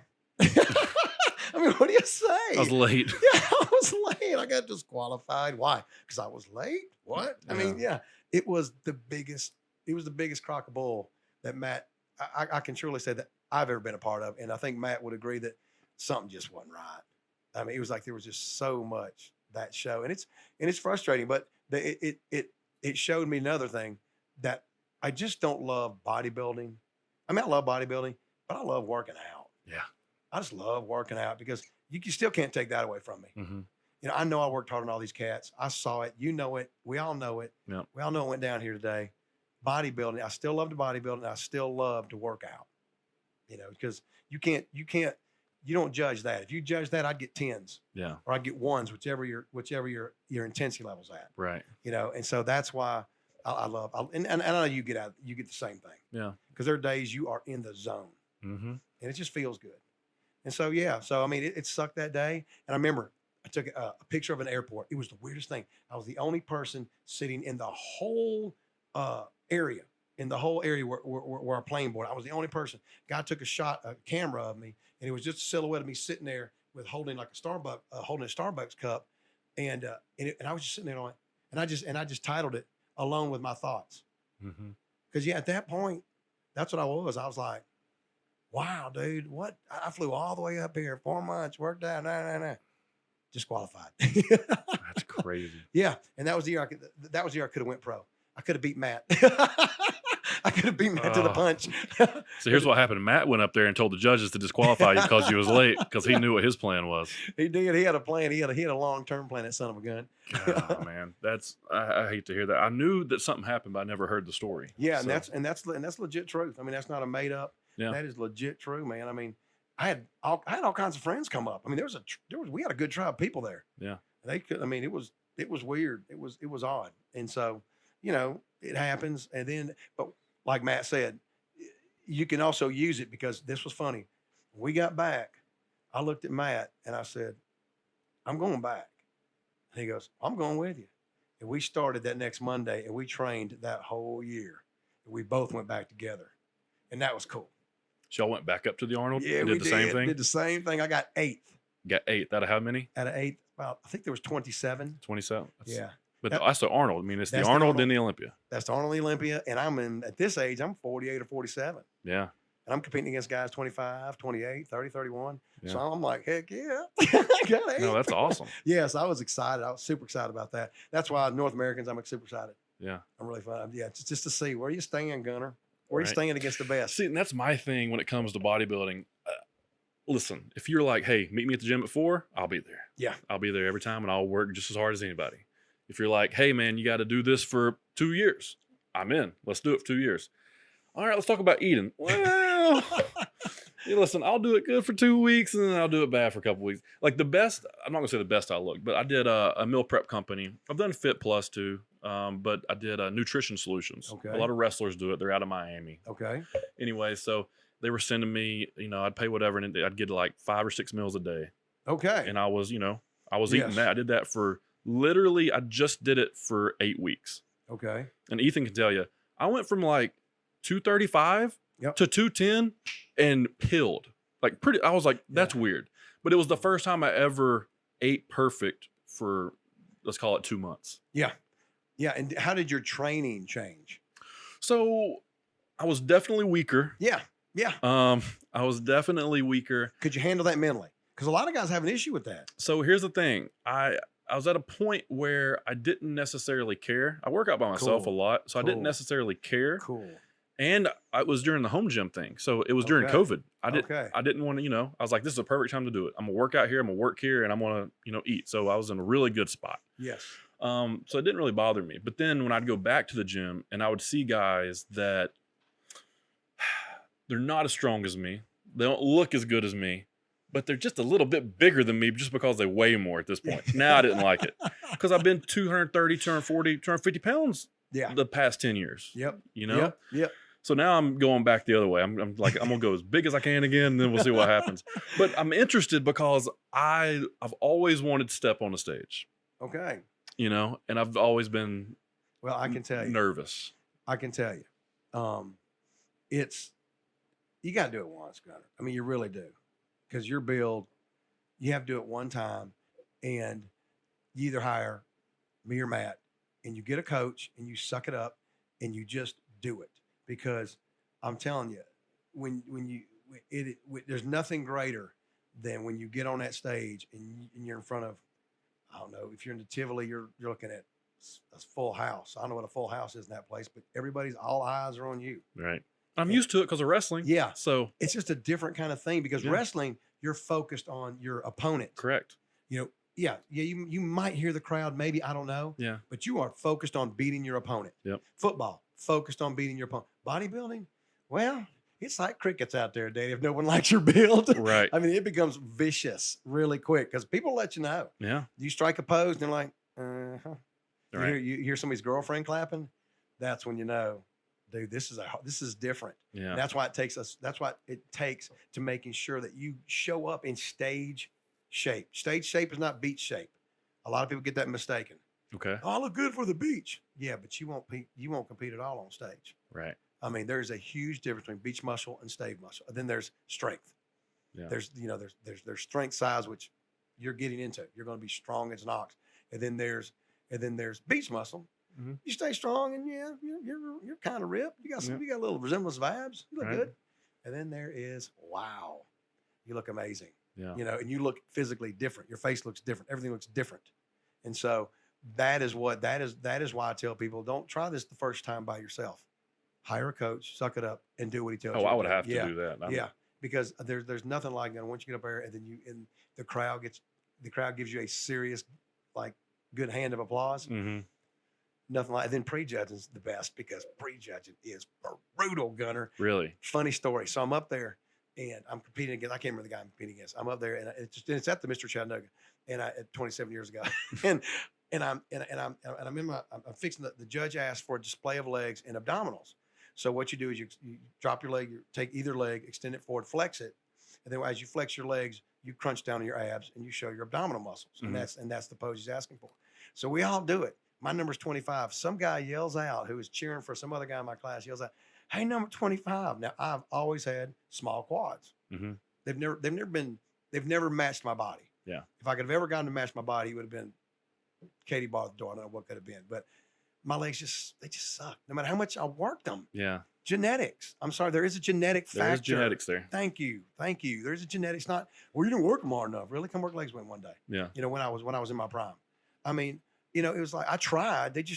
They grew, but not like they should have. Right. You know, so I flex, I hit my ass, boom, boom, boom. And some guy in the crowd yells out, "Hey, number 25, they said flex your legs." That's funny. I mean, dude. And then one time, my friend is sitting there next to me, Hayes Davis, and this guy walks out who clearly doesn't belong on stage. Yeah. He just doesn't. And I don't care what you say. Well, it's, you know, that. No. This is a bodybuilding stage. This person didn't belong on it. Yeah. He walked out and Hayes yells out for everybody here, "Don't listen to your girlfriend. She loves you." Oh my goodness. And I mean, and when they call you back, like they'll line us up or they'll line you up. There'll be 12 of you lined up. Yeah. They'll start telling numbers to step back. And you'll start hearing people say, "Oh, they trimming the fat." That's funny. They're trimming the fat. That's funny. Yeah. So there's people that just know what the shows call for and they like to come watch. Dude, the pre-judge is the best because the night show is it's a lot more professional and nice, and families are there, so you don't get that yelling and joshing and jarring back and forth. Yeah. Pre-judging, I guess, would be like practice. Yeah. You know, it's just fun. It's just fun, and everybody's back there jawing back at each other, and that's when you're talking trash with another competitor. I remember one year, we were posing and we had to hit a side chest, and I looked over at the guy and I said, "Get ready to get blown away." I mean, it's just, you're just talking trash. Yeah. I mean, then after that, you're just shaking hands and laughing. Right. Yeah. So there's a real good competitive spirit in the pre-judging. That's cool. It's fun. That's really cool. Yeah. I've always wanted to give it a try, but it's just one of those things where, like, you know, I do wrestling, so I'm half naked anyways in front of people. So I have to stay in decent shape, right? But I don't have to, you know, right. If I get too in shape, like I've done shows where I tried to diet down and get a low body fat percentage to kind of, you know, dehydrate myself almost in a way. But then you go to wrestle and you still got to perform in front of people and the lights are on you, and then you're cramping out there, or the less body fat on you, the more it hurts to take a bump now on the mat. So it's hard. I've been blown away by wrestlers. I watched Dennis Dobbs. Do you remember Dennis Dobbs at Saudi Daisy? I know Michael does. Dennis was a great wrestler. One state his freshman year, got I know what happened sophomore year. One stayed his junior year, and I don't know what happened senior. The man was just an amazing wrestler. But you would see him, Gunner, lose the weight for the class, and then start eating, hydrating. It was mind blowing to me what wrestlers put themselves through to make it to a weight class. Right. That sweatsuit, that plastic. Yeah, the sauna suit. Yeah, the sauna suit. I'm like, and then they just sit in there. Dennis just sit in there. Yeah. I mean, so I was. That's when I first, I was like, man, wrestlers are crazy. Mm-hmm. In a good way. Yeah, in a good way. But I mean, they are. You got it. Well, I need you at 112 or 118. Yeah. Okay. And that's not normally your weight at all. Right. But we need someone to fill that spot. Gunner. Yeah. Get down there. You can get down there. Yeah. I mean, to me, it was impressive. I mean, I basically that's what I'm saying. And watching Michael wrestle, I remember watching him at the state. His intensity level was impressive to me at that time. And his son Blake was phenomenal wrestler. Dude, Michael's a great coach. Oh yeah, great coach. He's got a good program going on. Mm-hmm. Yeah, and him and there's some guys up in Saudi. Shane, possibly. They got a little farm system. Yeah, they got Saudi club up there too. Yeah, they got Saudi club, and they same idea. They got a little farm system. They kind of work the kids so they're ready for junior high. And right. So yeah, I mean it's neat to watch. Yeah, the development of little kids, man, it's special. So my girlfriend, she has a little 5-year-old Marcus, and he did wrestling with Mike this past year, and he's doing baseball now. So he's just now starting to get into sports, and I'm all about it. So yeah, he's got a good coach, Michael. Yeah, he absolutely does. So what else you got? Anything else you want to talk about? Let's see. It's not really, just the Chattanooga Fit Expo is really big. It's an event, Gunner. Mm-hmm. I mean, it's the first time we've had something in 27 years here that's locally promoted. And, it's, to me, it would be a shame if Chattanooga didn't come out and support it. Yeah. And if all the gyms didn't send people to come out and support it, because the gyms, especially, the gyms have got to band together. We've got to band together. If one of us holds an event, we all got to show up. Mm-hmm. I mean, we don't need to act all this this competitive nature when we're out of the gym.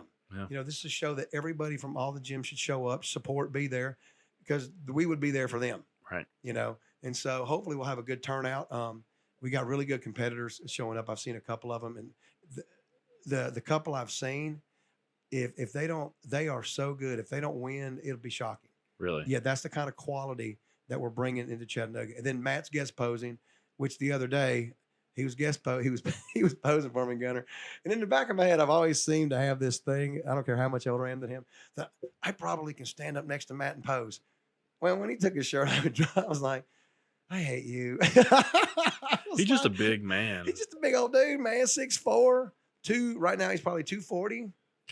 And it's like, and his arms and shoulders, his legs have sweeps. They're round. His calves are big. I mean, he doesn't have many weaknesses for a tall person. Right. That's rare. Right. You would think it would be in his abs, or it would be, in his biceps, or it would be in his calves. You'd think, because there'd have to be a longer area. Mm-hmm. But no, he's just like perfect from his toes to his nose. I hate him. But he puts the work in. And so, just, I would say, yeah, if you have time, y'all, Saturday night at the Embassy Suites, right near Ruth Chris, just come and show up. I've got some tickets for you, Gunner, and some tumblers. And if you want to give some out, I'll give you a couple more. But I mean, it's an event. Okay. And if you got any kind of fitness questions, a great time to stop and just pull Matt off to the side. Hey, man, ask him a question. Pull Julie off to the side. Pull Isaiah Hawthorne, the other IFBB pro. Now, he's out of Hickson, right? Yeah, he's about my age. Yeah, he's young, Daddy. And that cat, he's got a future. I nicknamed him the future, and there's a good reason why, because he's got all the gifts. All of them.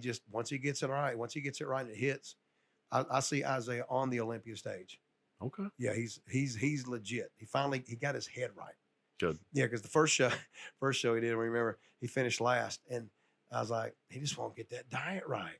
Yeah. He's scared to lose too much size. He won't get that diet right. I said, he's never gonna make it. He's got all the genetics, but he's not gonna get he dialed in that diet. Bam, he won. That's the thing too. Like once you see your weight go down and your strength go down, you think you're small. Yeah. But you're really not. No. You look bigger because there's less fat to see. That's exactly it. You might look smaller in a t-shirt. Yeah. But you're and to still other people, you're still big. Yeah. You're still big. I mean, it's just you're so used to seeing yourself at a certain size that when you do lose weight, you go, I was like, no, don't panic. That's just part of the game. Yeah, I'll cut down to like 215 or 220, yep. And then my parents would be like, "You're losing too much weight." I'm like, I got abs. I just saw them. Thank you. Man, when you got the flu? Yeah, it's like I'm still 220 pounds, 50 pounds heavier than most people. I know, man. My buddy, Cheeseburger, he lost 130 pounds. Oh, wow. We were racing. Who could get okay, Gunner, no kidding. He got on the scale when we weighed him. We had one of those little tip scales, you just push the weight along. Right. He went to 350. Ooh. He got on it and it just went straight up. Boom. Boom. So we're like, okay, we don't know what he weighs because we at least know he weighs 350. Yeah. So he raced down. I was racing up to 230. He was racing down to 230. That kept our competitive juices going. He got 230 before I did. And I remember we were at a pool and one of his family members saying, "You're looking skinny." And I'm like, he's 230. Yeah. He's not 350. Right. 230, 6'1". That's a big man. Yeah, it's a big person. But then that got in his head and it messed him up because he thought he was skinny. Yeah. And then he just started gaining the weight back. Yeah. It literally, the same thing happens to me almost every time. Yeah. I'll get down to a point to where, and I've done it, I don't know, 5 or 6 times, 210, 205. Okay. And I'll be like, okay, this is, Yeah. if I'm taking my shirt off, this is the look. And then one person will say, "Have you lost weight?" Boom. Give me all the steak, potatoes. Okay, now remember, I'm going to remember this, Gunner. So when you decide to compete, if you and I ever are on the same show, I'm just going to look at you and go, "Dude, you've lost some weight." Yeah. You look a little skinny. You got abs and all, but them arms. Yeah. And it happens, man. That's guys, I guess, for you. I don't know. I don't know what it is. I mean, you just get used to a size and a strength factor, and you like it because you're comfortable. Mm-hmm. And as much as you say you like to look this certain way, it still affects you when you're not strong, and because it does me. Yeah. I'm 52. It still bothers me that I still can't move weight around when I diet for a show. Right. So I mean, I think it's just the nature of the beast, but I think it also shows that you're still hungry. Yeah. Because Matt still gets mad when he diets down, and he told me the other day, he goes, "I like it because it shows me that I'm still wanting to improve. Still wanting to improve." Yeah. Yeah. So another quick question: when you're doing like these back-to-back shows, like you were in the past, like the 12 in a row, whatever, are you pretty much prepping for 10 weeks or so, doing a show, and then right back into a prep, or is there a rebound without rebounding? Well, what the strategy was? That's my problem. Okay. When I get to 210, I go 240 real quick. Like that's so you like carbs. Yeah, I do. I love carbs. You like carbs, bread, milk? Yeah, I love milk. No, I mean, what happens is and make sure I'm answering your question. If I'm not, explain it to me again. But are you asking like during the 12 weeks, is what's the diet like during the 12? No. Okay. No. We can ask it, but what after I'm asking, after the 12, I'm saying you got event. Yep. So you're obviously in the off season back here. Yeah. But now you're going to dial it in and prep. Okay. Are you in season the entire 12 shows? Or how's that yo-yo? It's a strategy. What you have to do is understand your body can't look great for 12 shows in a row. Okay. That's where I'm getting at because of wrestling. Right. You got to understand you're not going to look good for 12 shows in a row. So you got to kind of figure out where is your sweet spot. Okay. Okay. That's what you have. People, what is your sweet spot? Well, it's where you can add weight, but not lose a lot of your cut. And still be mentally fine. Okay. So there's a sweet spot, and it's brutal to find. And the reason it's a strategy because everybody's trying to find theirs, Gunner. Mm-hmm. Everybody is. I mean, during that time, everybody was trying to find it. That's why we would joke. At 1 year, I did the junior nationals in, Gunner, it was. I'm going to guess a year because I'm not 100% sure. 2000 maybe. Yeah. Because I tried the nationals in 2001. Yeah. So 2000, I did junior nationals. And I tried this new diet. All right. I was like, we're going to try this. And I came in dead last. And normally, if there's 47 people in your class, 1 through 15 get named, and then everybody's 16. So you don't really know who's last. No, there were 16 people, and I was not on the list. So I was the last place. So the joke around the last 4 or 5 shows was, "Hey, DJ, man, show us that new diet you want." Oh, man. I mean, I couldn't get away from it. What'd you do to get caught up in a fad diet? No, I thought what I'll do is I'll just kind of diet, and then I'll just cut my water a week out. No problem. And I'll just shrink wrap. My skin will just peel right over my muscle. When you say cut water, are you talking about doing like the gallon, half gallon, that type of thing? Or are you just talking about no water? I just brush my teeth with it, maybe take some sips during my workout, but that's it. I mean, workouts aren't hard. They're not hard. They're just the last week. Yeah, last week. Just easy, light reps, and just, but just no water. And I thought, for sure, I'll just dehydrate out. The skin will just lay over these muscles, and by God, I'll look amazing. That was stupid. Didn't Where work. was Matt on that, huh? He could have called me off that plane because dead last. I was like, wow, okay. And I remember being backstage thinking, what am I doing here? Yeah. You know, because I don't belong with these guys. These guys, I belong with them, but I didn't that day. Right. You know, I was like, And I remember getting on stage and just wanting to get out. I mean, just going, man, that is ridiculous. So, you know, and it was funny because Isaiah, Matt, and I, when we were doing the Chattanooga Fit Expo podcast, we all three talked about our stories of finishing dead last. We all three finished dead last at one of our junior national shows. Okay. Which I thought was kind of cool. Well, you probably need to kind of learn, I guess. You have to.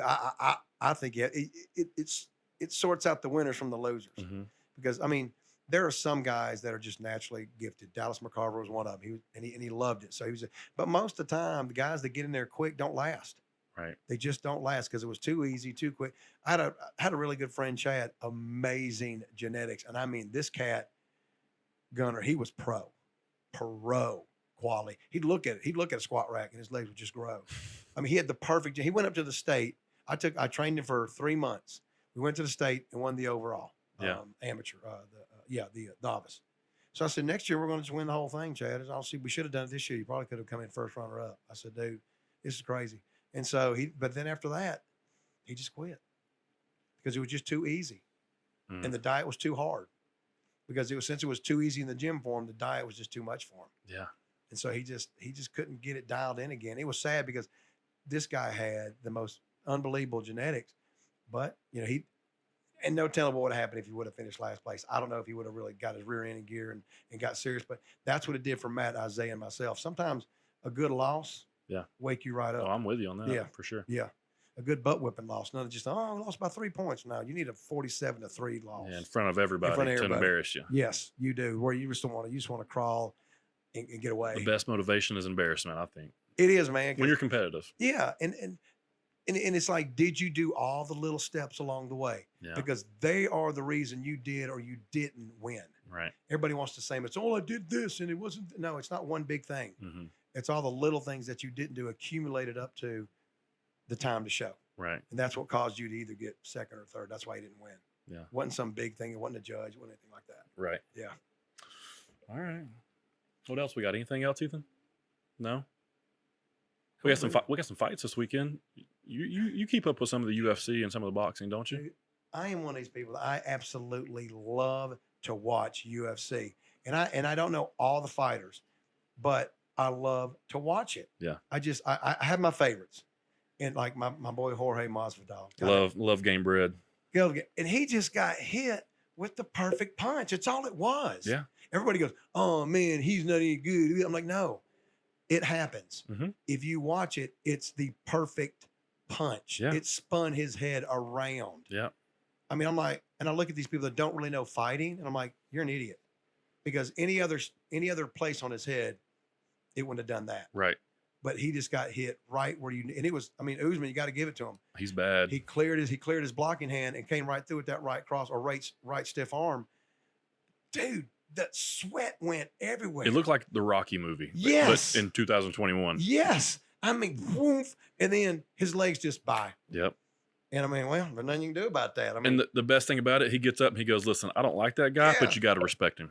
He goes, he hit me with the best punch. I love that technique. Yeah. And I'm sorry. No, you're good. You got to respect that. Yeah. He was, and that's what he said too. Remember, he said he didn't respect his power. Mm-hmm. Well, you respect it now. Yeah. Because that guy knocked you out, brother. Yeah. But my favorite that night was Thug Rose. Nama Yunez, man, I love that girl. Gosh, she's tough. I was so nervous she was going to lose. I didn't think she was going to win because we looked so bad. Mm-hmm. She just looked like a Chinese bull. And she trains like an animal. Yes, and I was like, please, Thug.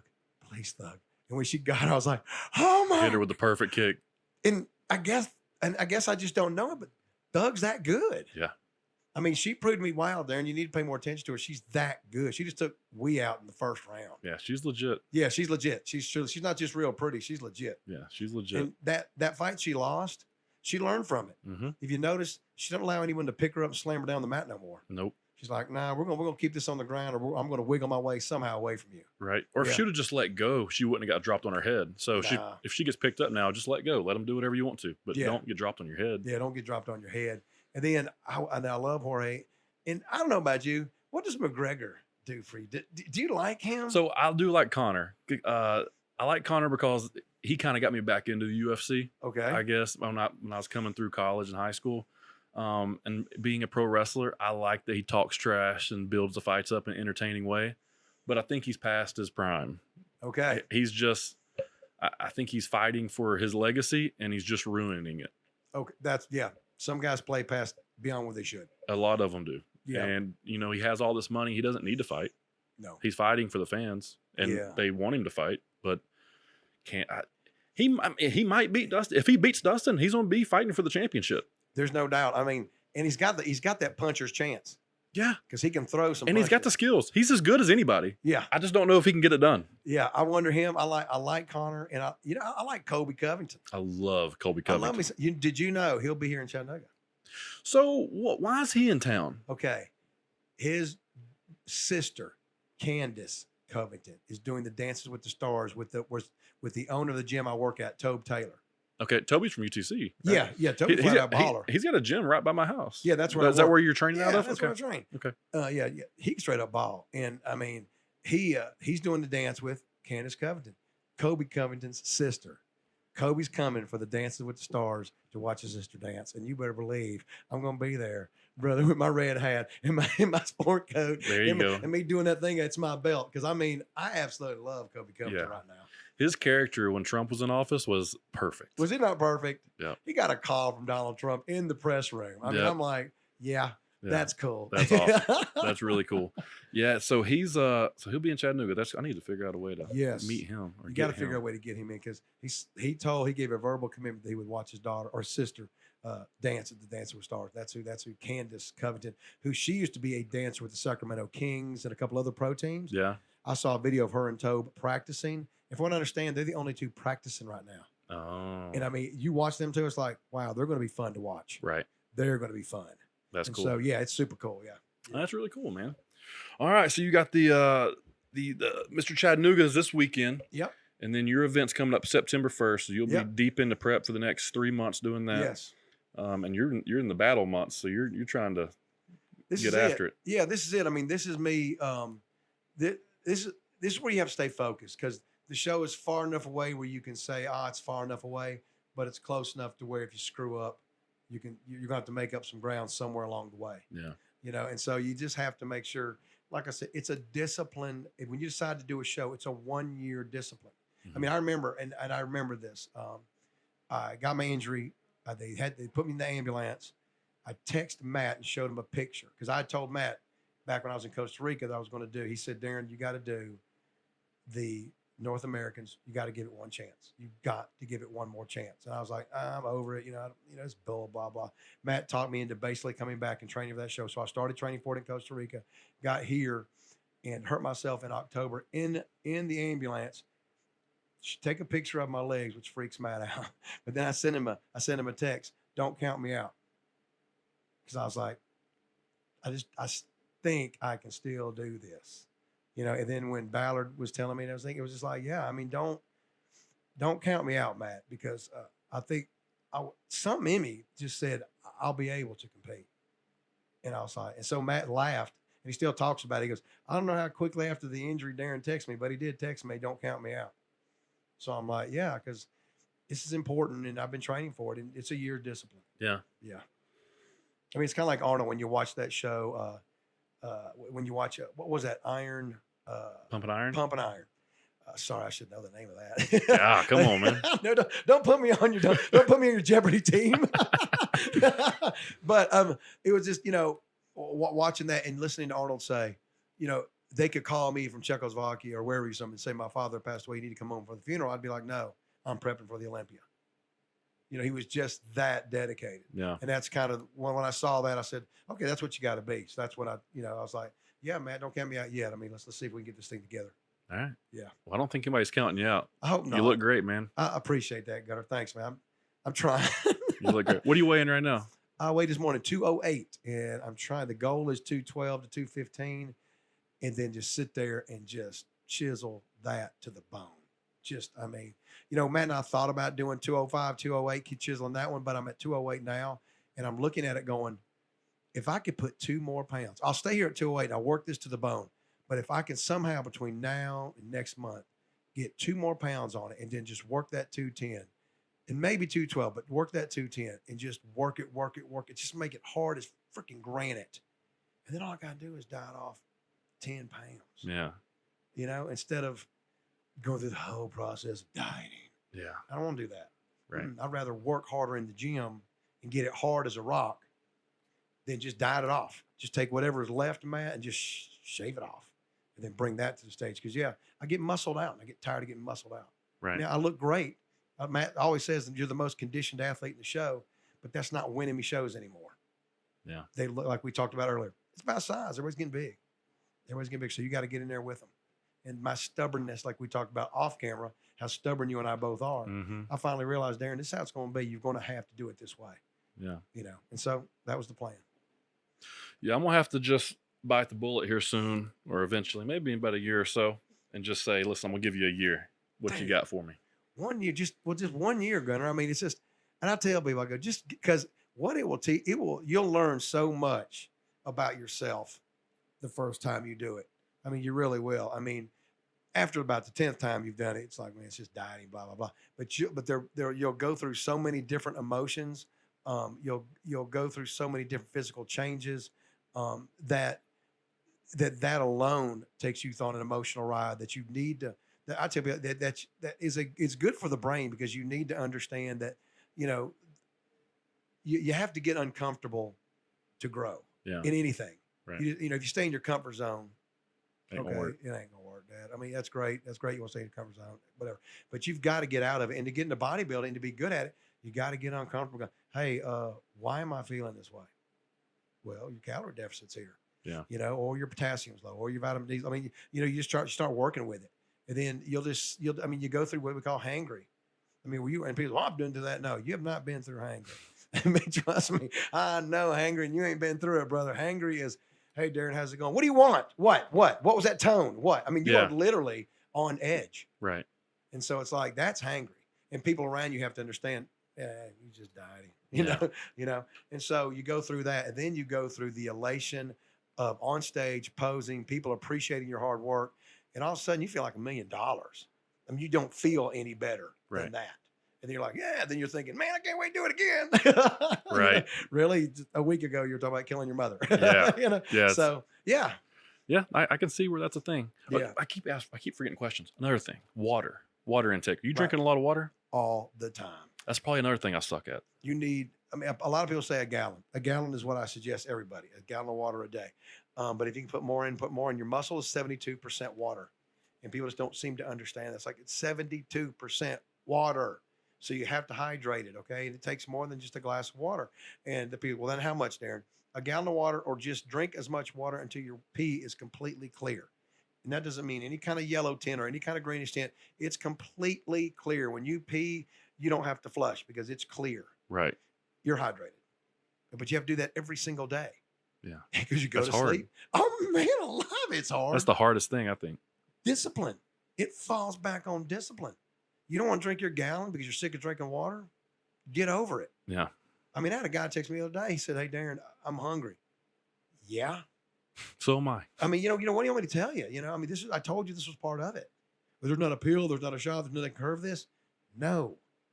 This is it, Dad. This is what pre-contest dieting's about. And that's why a lot of people can't do it. That's why when people say, well, there was no one in your class and you got first place, you're like, plenty of people could have done it. Yeah. Plenty of people could have dieted, but they didn't. 5 people dropped out. Hey, I showed up. I dieted. I got in shape. I should get that first place because I got here. Yeah. Other people were either scared to or couldn't deal with it. Because that pre-contest prep, that last month is brutal. Yeah. Mandy Ham Livingston, I think that's her name. She's in the bikini, and she was telling Matt a story how she popped off on her husband, just snapped. And I just looked at her and went, hangry, huh? She goes, yes, hangry. She just went off on like a 5-minute rant. That's a female. That's a female. Yeah, I can see it. Being all nice and prissy. Right. No, the cuss words were flying. She said. Yeah, I can see it. The last thing you want to do is make a woman hungry. Thank you. Right. So, All right, man. Listen, I had a great time with you coming on. We could have talked for another couple hours. Ethan's over here telling me to get it moving. Sorry, Ethan. But sorry, Daddy. So what we'll do, cause I love talking to you, and we want to do the workout thing with you, maybe with Matt. Come on, Daddy. I think that'd be a really cool video, yes. just to kind of showcase Train Station and you and Matt and me. So just us three working out together, the energy in that room. And that Ethan, day. yeah, that'd be awesome. Oh, Ethan gonna be there? Well, he'll video it. Oh, I'll have to video it. So all right, Ethan. that'll be fine. We'll get you in on some curls, Daddy. Oh God. Oh no. So that'll be fun. And then after your show, come back and tell me about how it went. If it went good, I will. Now, if you get disqualified, don't be coming back. Yeah, I'm like, I'll be back for that because I'm excited. Yeah, I'll be excited for that. Yeah, that'd be awesome. Thing. Yeah, I'd love to come back. I've been excited ever since you asked because I've watched you. You know, I've silently kind of trolled you. You know, I mean, who is Gunner Miller? You know, who is again? And you know Jeremy Lehman, right? Mm-hmm. Okay, so I would mention you to Jeremy. I was like, who is this Gunner guy, man? I mean, he wrestles. He's big. You know, I mean, he's an athlete. You know, and so I just kind of followed you on Instagram, you know, and stuff, and then Facebook, and it was like, well, okay, you know. And then when you reached out and said, hey, Darin, I was like, yeah, I get to talk to this guy. Yeah. You know, so and I love to meet people. I love to meet like-minded people and people that have done things that I kind of want to do. Okay. You know, and just like, it's perfect. It's, you know, it was a great choice. Like I've been wanting to pick your brain for so long. Cool, man. I appreciate that. And I'd love to come back because I love your platform. Yeah. Just a laid back, just two guys talking platform. I love it. Yeah. That was a lot. I was nervous before I came in. And I don't know why. I guess it's just nerves. I get it. But you've made it just two guys talking. I appreciate that. Thanks a lot. Oh man, this is a great thing. It's fun. I enjoy doing this. I get people on every now and then that I like to talk to. Some people I never thought I would ever talk to, and then we come on, we have good conversation and find some common ground. So it is what it is, man. It's fun. Oh, let me tell you one Michael Sutherland story. Oh Lord, just real quick. Is it okay? Okay, real quick. So we're playing a volleyball tournament. It's me, Michael, and I can't remember our third partner. And I get high before the and I don't tell Michael. Because I'm scared of Michael. So we're up, and if he remembers this story, if he remembers this match, because I still bothers me today. We're up 15. We're up 14-13, and you have to get to 15, win by 2.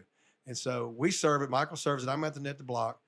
The guy somehow the ball gets messed up on the bump, and so the guy in the back has to basically just not do a jump spike, but just basically kind of just from a flat-footed stance, just kind of spike it a little bit. Yeah. Well, I read it as it going into the net. So I kind of jumped, but when I saw the curvature of the ball, that's going into the net. So I brought myself back down, turned to Michael, go, yeah, baby, we won. He goes, Darin, the ball came over the net. I was like, what? I turned around and looked at Michael. I could just see it in his eyes. I was like, sorry, dude, we got this. We ended up losing that match. He's so competitive too. I can only imagine him in his younger days. Dude, he was so much fun to be a friend of, and so much fun to play volleyball with that summer. Me, him, and Chig had a great time. If you remember Chig Martin, you know Chig Martin? I know Chig calls a stump. The stump, yeah. Chig Martin, Smichael, and I, we made a really great fun team. And you can just think, with all of our 3 different personalities, I mean, I would say that summer was one of my most memorable summers, was just hanging out with the guys, playing volleyball, getting to meet people, and just and getting to meet Michael. Because I mean, you know, Michael's a wrestler, you know, and he had a reputation of being mean. Yeah. And he really wasn't. Right. He was a nice guy. I mean, get him mad, I'm sure he could, but to me, super cool. Yeah. That's how a lot of those guys are. A lot of the guys that come off that way, usually pretty nice and chill. A lot of people think I'm just super mean, aggressive. I don't want to talk to you. I'm like, listen, man, I'm super nice. Like I'll talk to whoever. Yeah. I think it has to do, again, with your size. Yeah. You're just a big old guy. I mean, you know, and that's what I tell people. Just approach any kind of big old fella. And I'm telling you right now, if you make a joke about his arms or his shoulders or something, I guarantee you, he or she will joke with you back, and you'll realize, hey, this person's pretty cool. Yeah, we're just people. Yeah, I was at the bar in Nashville. This guy walks up and he goes, hey, man, do you even work out at all, or should you try a little bit harder? And like, that stuff's funny. Like, I know he's just messing around. It's always small guys that say it anyways. You know? Yes. And that's what I love about it. Yes. So, all right. Well, dude, I appreciate you coming on. I had a blast. If you want to say anything else, go ahead before we close out. Thank you, Gunner. Thank you for letting me on your show. Love it. Had a great time. And if you ever want me back, let me know. Absolutely. We'll do it cool again. Deal, brother. All right, guys. So go to YouTube, subscribe, like, go over to Spotify, check out the show, go to Apple Podcasts, leave us a review, 5-star review, preferable. And that's about it. Anywhere else you check out your podcast, go check us out. Keep watching. We'll keep bringing some guests on. We'll keep bringing you some content, and we're going to start doing some more content with Ethan. Hopefully this workout video is kind of the first step in that direction. Love to do more of that. But we'll check you out next week, episode 70, Chat with Gunner. I appreciate it, guys. See you.